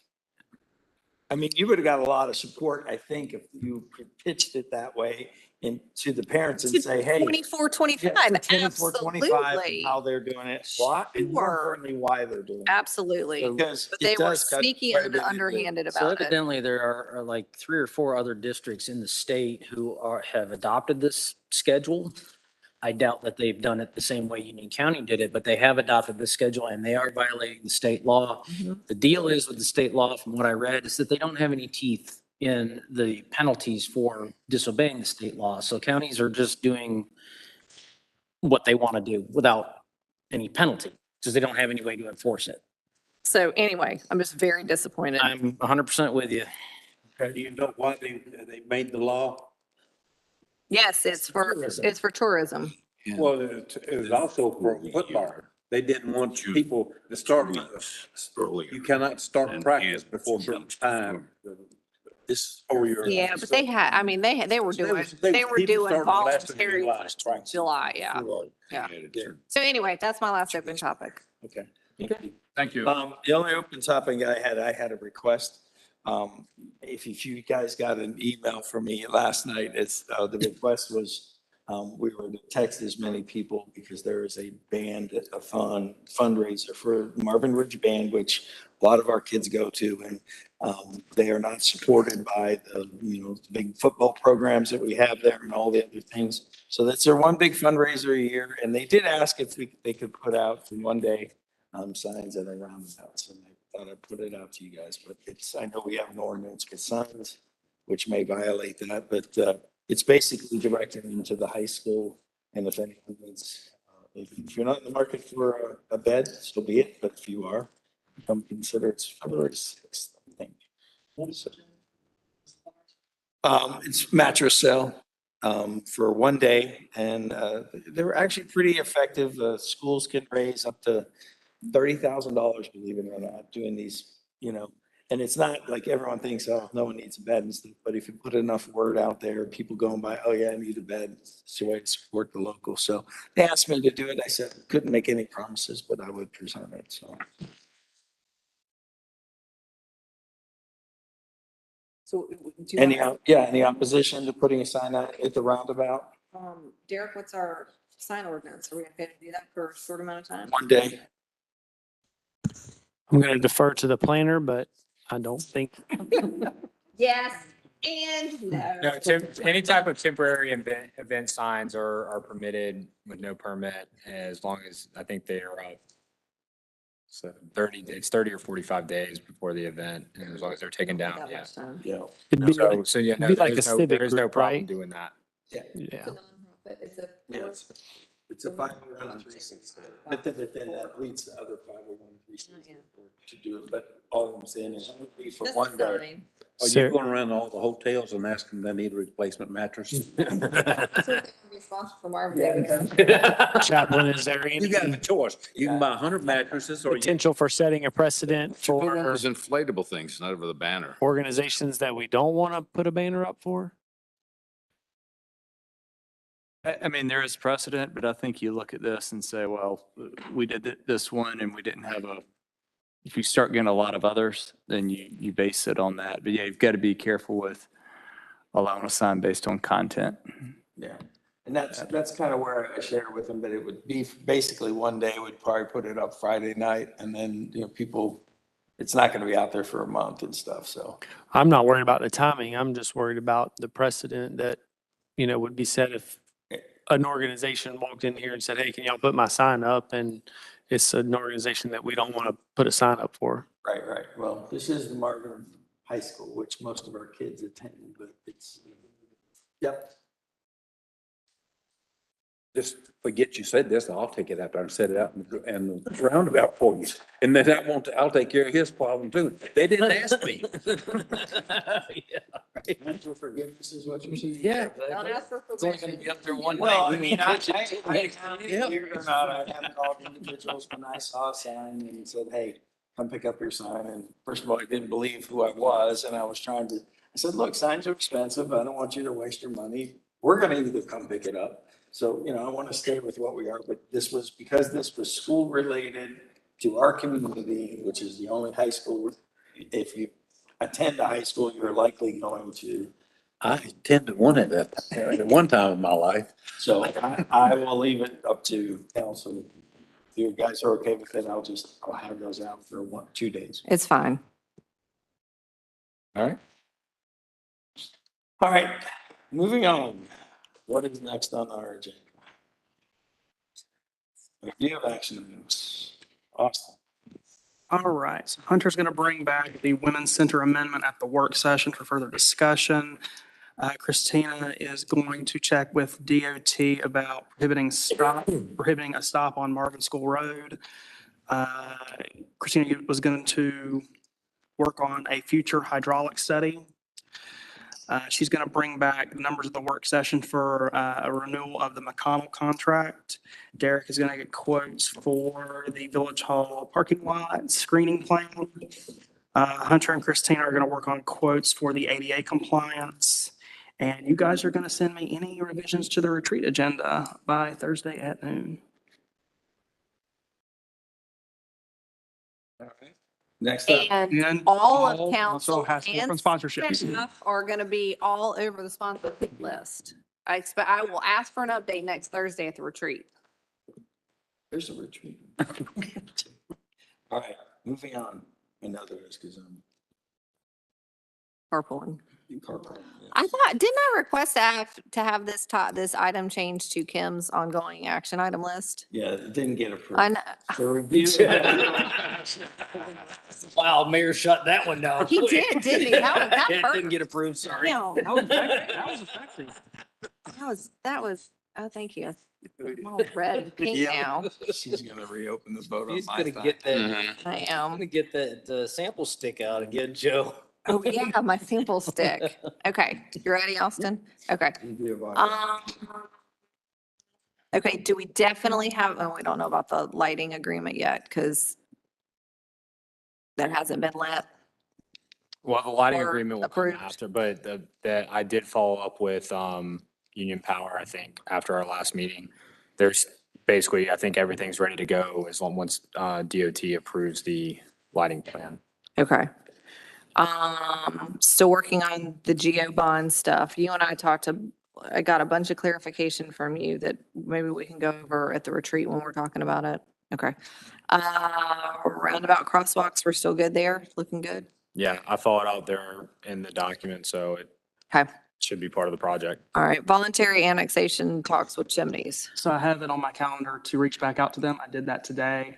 I've reached out to their HOA president. Their board is changing over about this time. I'm hoping to have an update for y'all in a couple of weeks. I'm hoping to get a meeting scheduled with them. Okay. Irrigation and electrical setup for the pocket park. Dirk. It should be at the work session. Is there, I'm not looking at that, but do we have a little thing that says when on the It's side on of the- the date? It's on the work session. Oh, it just says January. It doesn't say Sorry, I'm WS. gonna bring Okay, that's fine. everything at the work session. Okay. Weather vane, Austin. I'm working with a vendor to get us a quote. I haven't heard back from him. I'm going to follow up later this week. Okay. Beer and wine food truck, Hunter. I'm working on it. Okay. You can take off the Preserve bus stop because Union County has said that Union County Public Schools has said they do not want to move their bus stop. They want children to be in danger as they get off the bus. That's what I heard. Event coverage? What are we doing event coverage for Marvin Day, Christina? Oh, that's It's work a tulip session. policy. But what is that? It's a tulip policy to assure that if any damage happens, like happened last year, we would have coverage, and I'll have an update for you on the Event work coverage. session. Okay, insurance coverage. Yeah. I thought it was like us covering events. Okay. And then we're talking about the equipment damage at the work At the work session. session. Okay. Can we add back on there the Pulte Pocket Park? Somehow that got taken off. Can we add that one back on there? Pocket Park. What's the direction? Wayne and Hunter are gonna take a stroll over there and start knocking on doors because nobody will call them back. Hunter's gonna send me the management companies stuff, and I'm gonna talk with them, and if we can get something done, we're gonna go over and talk to them. Good, I'll Take go, them down I'll to go Andy's with and have a- you. Have a. Have a little ice cream sundae? Yep. Perfect. I'll go with you. Okay. Oh, we got ice cream. Yeah, we'll have ice cream. Okay. I'll meet you at the ice cream, so I don't need to walk. All right, anything it. else? Nope. All right, we're on to council comments. Mhm. Council comments, Andrew. Why don't you go first? Well, just hope everybody had a good holiday season and, trying to get back into the swing of things. So, that's about all I've got. Sorry to cut you off guard. Riveting. If you think of something, I'll let you back in. Gee, thanks. Bob. Be glad I'm not talking your ear off. That's all I ever hear is I talk too much, so. Well, as I mentioned, He'll wait till after the meeting. Okay, Joe. well, Everybody over that way. Let's talk, go ahead, Bob. Well, as I was mentioning to Andy when we first sat down, and really to echo what Jamie had said last meeting, is to, give a round of thanks to Andy, the time he put in, along with the other council members that helped him with participation, what he's done with lighting, for example, for the town hall, and the extras that he's been involved with. The other thing is to give recognition to Deputy Sheriffs Ed Swan and Tommy Gallus for Law Enforcement Day. That was yesterday. And it didn't go unnoticed. I sent him a text. So thank you for his participation and what they've chosen as a profession to do. And other than, again, I hope the staff did a great job, especially with the tree. And all of the participation from I had quite a few neighbors that came in here and did more than just one file. So to thank the community for doing that and participating in that whole program. That's what I've got. All right, thank you. Wayne? Well, I'm gonna dovetail in on your thanking the staff and everybody. I want to ask Kim, thank her for getting on top of the letter and up there shaking around. They shaking the tree and she thought the letter was moving. And I was about ready to get you with a bat on it. What's she shaking? But it We're setting up the tree. But I want to thank the staff, again, over the holidays and everything. They went beyond what they were supposed to do. And law enforcement. Thank you. Jim? Same as everyone else, law enforcement and staff, thanks for all you do, and you do a great job. Nothing goes unnoticed. Some of it does. You go above and beyond some things that we don't maybe notice, but the things we do notice here, it goes much appreciated, so. And you guys stay safe. Hello. That was quick. It was the first thing on my, that was the first thing on my list is to recognize National Law Enforcement Day, which was yesterday. Thank you again for your service. And we just want to, I think I speak on behalf of North Council. We continue to support law enforcement and will do in any way we can. And we just hope you get the support on the back end with the jobs that you're doing. Thanks, staff, obviously. Also hope you all had a great holiday time to break. I know we had some cold weather and some people were surprised in Mecklenburg County area with no rolling blackouts that they weren't aware of. And I know we've thanked Andy a number of times with all the work he's done, but I just want to say, I want to thank someone that spends a lot of time here with staff, and that's Mayor Pro Tem Kim, who spends a lot of time working, and every time she calls me, she has an issue and wants to talk about something and has already discussed it. And the fact that she's in here sometimes early and off times, thank you for all of that effort that you make with our town and for everyone who's responsible for their individual roles that we play here. But I'm excited about 2023. There's a lot of good things that are going to be happening. And one more final thing is we are adding a council member in next November. I know it's early this November. Yeah, this next November. So if you do have candidates you think that would be considered, let us know or reach out to them, because I guess I can announce now, I intend to run for the mayor seat again, unless somebody wants. I mean, I think we have a great group here. I think, everybody always asks me all the time, how's it going at the village? And, and I can honestly say to them, it's amazing how much you can get done, even though we don't necessarily always agree on everything. We found that today on one issue. We still get along, we still are pushing forward, and there are some great things that are happening, and with all the new, and we're adding one which will be nice to have. But if you know someone who's thinking about it that's in the village, reach out to them. I've done that per Kim's request. She keeps asking me, have you done your homework yet? So in fact, she had my wife asking me because she caught us on a walk last night and said, did you do your homework? And my wife's looking at me like, what did you have to do? But it has been done, and I'm waiting for a call back. So anyways, but thank you all. And with that, we don't have a closed session, do we? That's a good thing. So we get to go home. So I'd like to ask for adjournment of the meeting. So moved. All's in favor? Aye. All right. Motion passes. Thank you. Do you have that on the yellow? I know.